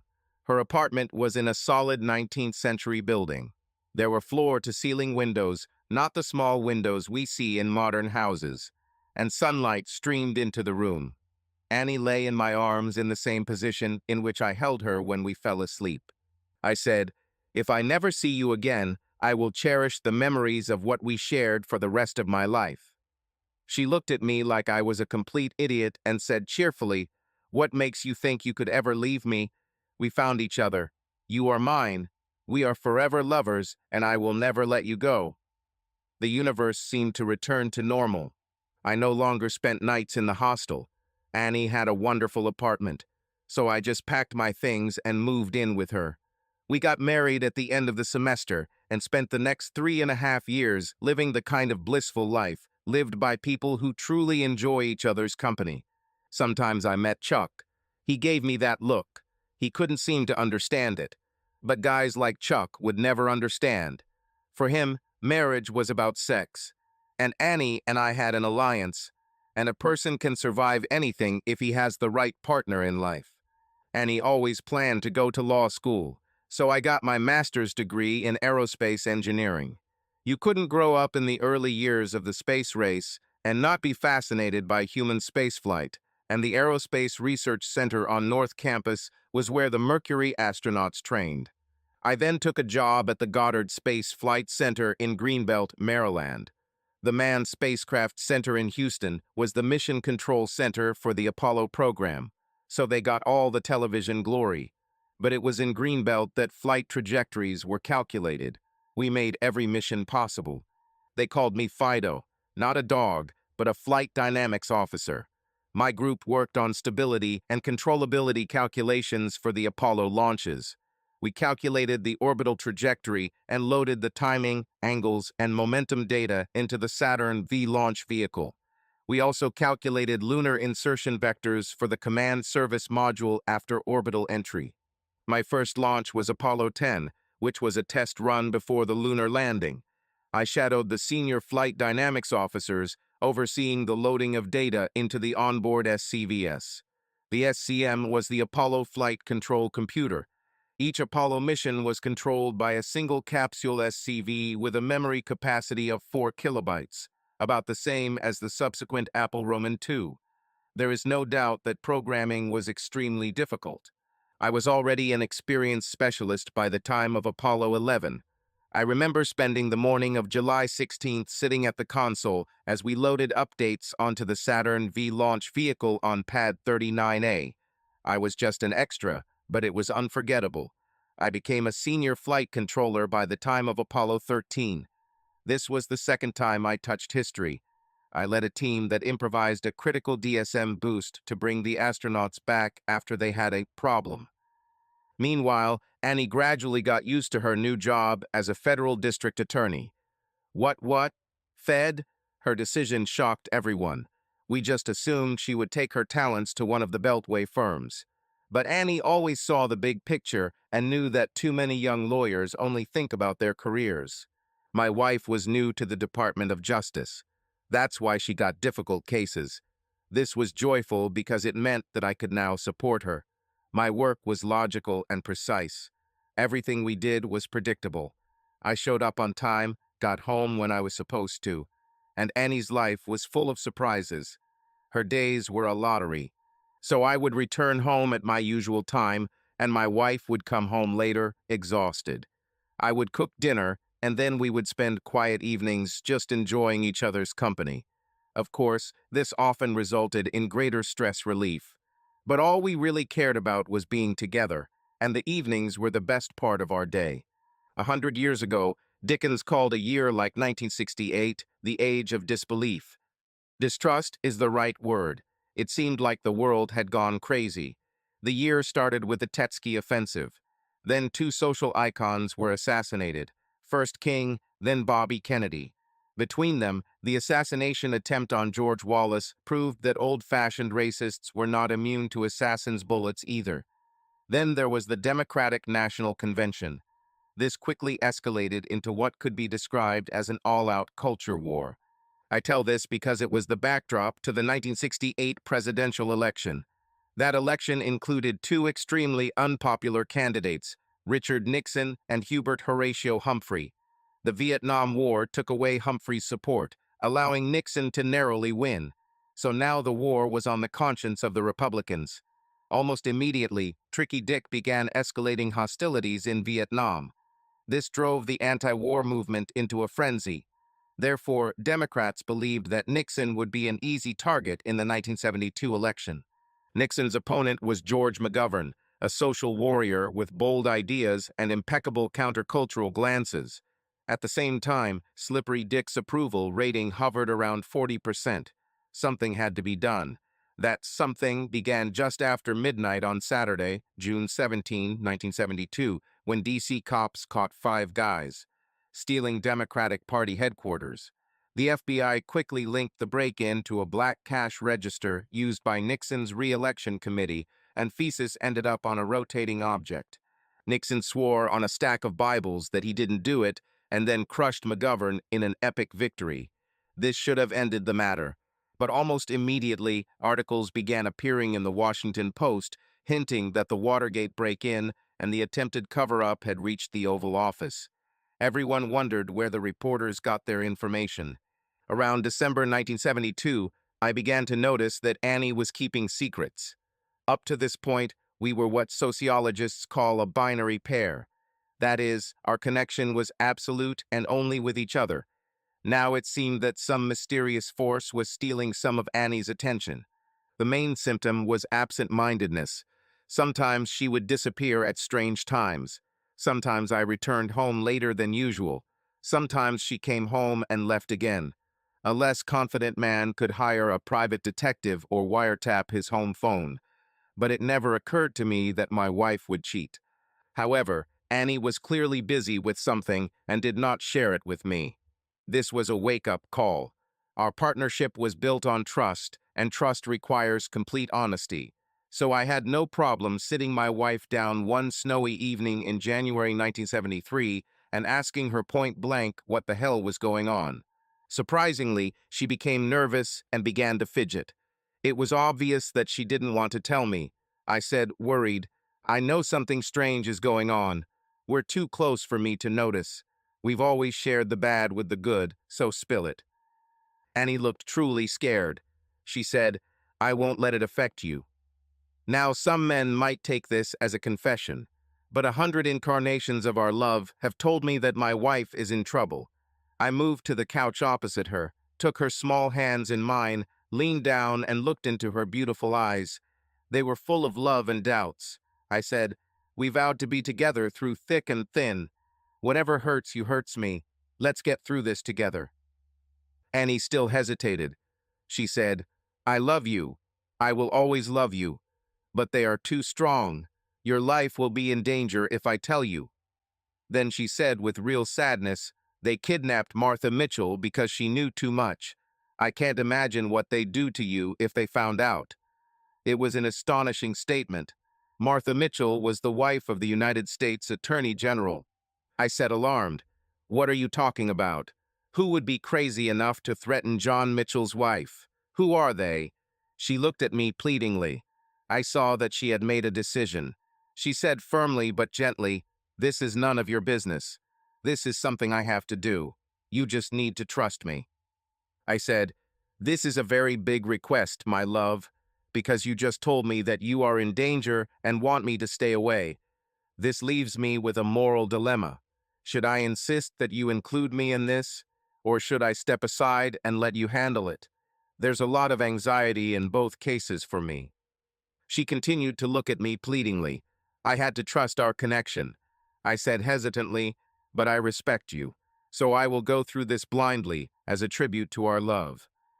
An indescribable expression of relief appeared on her gorgeous face. She stood up, took my hand, and led me to the bedroom. Annie never solves problems with sex. In fact, her sexuality is so natural and fundamental that I couldn't imagine her using it for manipulation. She said, "Can you just hold me? I'm scared and I need to feel your arms around me." I'm a foot taller than her, so I hugged her completely. We lay on the bed in our clothes, her body pressed against mine. I could smell the lavender in her hair. It reminded me of our first evening together. It's only been 5 years. She was crying quietly and shaking slightly. This was serious. I made a decision. I should have trusted her. I said, "I'll keep my promise not to interfere as long as you promise to ask me for help if you need it. And please let me know when this is over. I'm worried to death." I promised not to interfere in Annie's mysterious affairs, but I didn't promise that I wouldn't find out what she was doing. I was able to track the Apollo capsule from the moment it entered the dark side of the moon until it splashed down in the Pacific Ocean, so I could track my wife as she drove around DC. I installed a miniature beacon in the right rear light of her car, connecting it to the light bulb wiring. It produced a constant signal at a frequency of 11 kilohertz, the same as our satellite system, which I borrowed for this. Now all that remained was to wait for her next mysterious night out. This happened the following Wednesday. I knew this would happen. She was nervous all evening. She walked out of our living room with several folders under her arm. She was wearing jeans and a sweater, which meant she wasn't going anywhere. She put on her bulky overcoat, kissed me goodbye, and said, "I'll be back in a couple of hours. Please wait for me. I have something that I've been wanting to tell you for a long time." I replied, "Be careful." We both knew she was going to one of her mysterious meetings. I activated the beacon as soon as her car pulled out of the driveway. Technology in 1973 was not what it is today. There were no navigation screens with little dots on them. The only way to track my wife's car is to monitor changes in signal strength. So I followed her exactly 5 minutes late as she headed north on Maryland 185 toward the Beltway. We lived in Chevy Chase, which was a compromised distance between Greenbelt and the Department of Justice on Northeast Street. I needed to go much further, but I had 495 and Annie had DC traffic. She entered the western loop towards Cabin John, so she was heading to Virginia. I kept the signal steady maybe 6 miles behind her car as she crossed the Potomac. Then she turned east, so she was driving on George Washington Parkway. She drove calmly, clearly in no hurry. I closed the distance until I saw her sporty Olds Cutlass convertible as she pulled into the Rosslyn exit. I followed her through the roundabout onto Fort Street Mayor, then south onto Wilson Boulevard. The entire area was filled with office buildings, fast food, and hotels. My heart sank. She was dating someone in Hyatt. Annie passed by safely, thank God. Then I saw her turn signal go on, and she disappeared into the parking garage underneath the Oak Hill office building. The further it goes, the weirder it gets. This place is a hive during the day, but at 11 p.m. it was tightly closed. I didn't want to scare my wife by moving in after her, so I parked on the street and hurried down the stairs into the depths of the parking structure. I quickly checked each level, listening for voices or any sounds. Finally, I heard her machine running at D level. I felt ridiculous sneaking through the parking lot in the middle of the night. But almost immediately, I noticed Annie standing behind a pillar talking to a man who was also hard to see. It was dark and shady there, so I had no problem getting close enough to overhear the conversation. Annie just said, "These are the final documents. Now you have everything you need." The man replied, "You are a true patriot and a brave woman. The American people owe you a debt of gratitude." Annie said, with a hint of steel in her voice, "You can repay me by not having anything to do with me. You must protect me as your source. I have a wonderful life and a husband I love, and I'm pregnant." My eyebrows rose to my forehead. I'm going to become a dad. We tried for almost a year. When was she going to tell me this? Then it dawned on me. Annie said she had something important to tell me that night. The mystery man laughed and said, "Don't worry. We just call you Deep Throat. No sexist innuendo here." Annie laughed and said, "Dream. I leave that only for my husband." Annie returned home beaming with joy and relief, ready to tell me the news. I was rightly surprised and delighted. She would have killed me if she knew that I already knew, because I was listening in the garage when she gave the latest Watergate documents to Woodward. The identity of Deep Throat remained a well-kept secret until Mark Felt claimed it was him. Woodward quickly confirmed, although there was plenty of evidence that Deep Throat could not be Felt. Of course, Annie was working directly for Felt at the time, and my wife was a person of courage and integrity. Moreover, Felt's confession occurred in 25. By then, our youngest son, Mike, was 27 years old and flying an F-15 E-Strike Eagle over Iraq. By the way, August 4, 1974, the day Nixon resigned, was also our daughter Brooklyn's first birthday.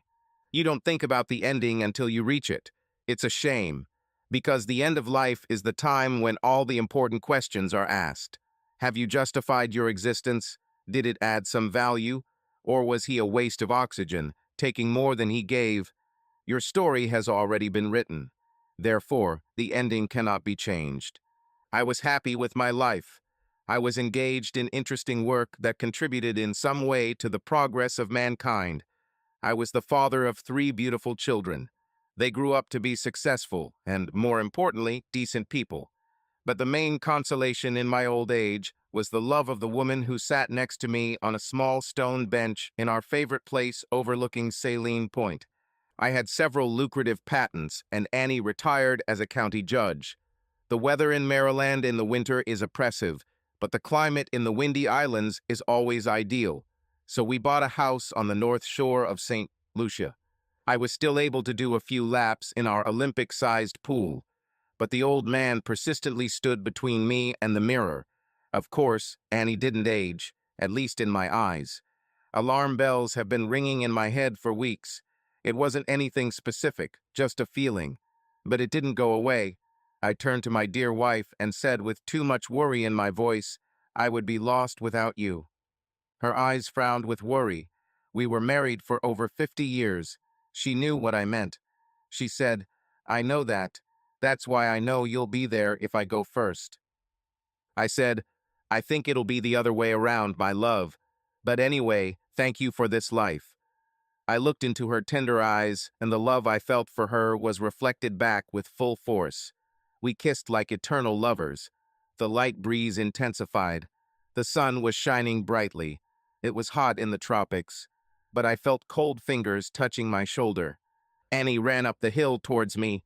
It was a beautiful spring day, not a cloud in the sky. The grass was green and lush, and the trees were in their first glorious bloom. Behind her, 3 grown children and many friends gathered around the grave. Only 2 months have passed, but it seemed to me that an eternity had passed. I was amazed by her beauty, long brown hair, gorgeous face, and excellent body. I thought, how can I be so happy? She threw herself into my arms, and we kissed. The gears of the universe began to grind. She said, "God, how I missed you." I laughed and said, "I haven't been dead that long. I was just waiting for you to catch up with me." She gave me one of her gorgeous smiles and said contentedly, "I hope the next life is as happy as this one." I smiled back at her and said, "We always have each other. That's enough for me, no matter what cards were dealt." Then I added playfully, "I wonder if they'll have flying cars." My eternal love and unquenchable soul hit me on the hand and laughed joyfully. Then, as we had done for centuries, she gently took my hand and we walked together into the bright light. Subscribe to our channel so that your love doesn't cheat on you, and go ahead and listen to the next story, because this story is nothing compared to the next one. If you're under 18, don't even think click to the next one.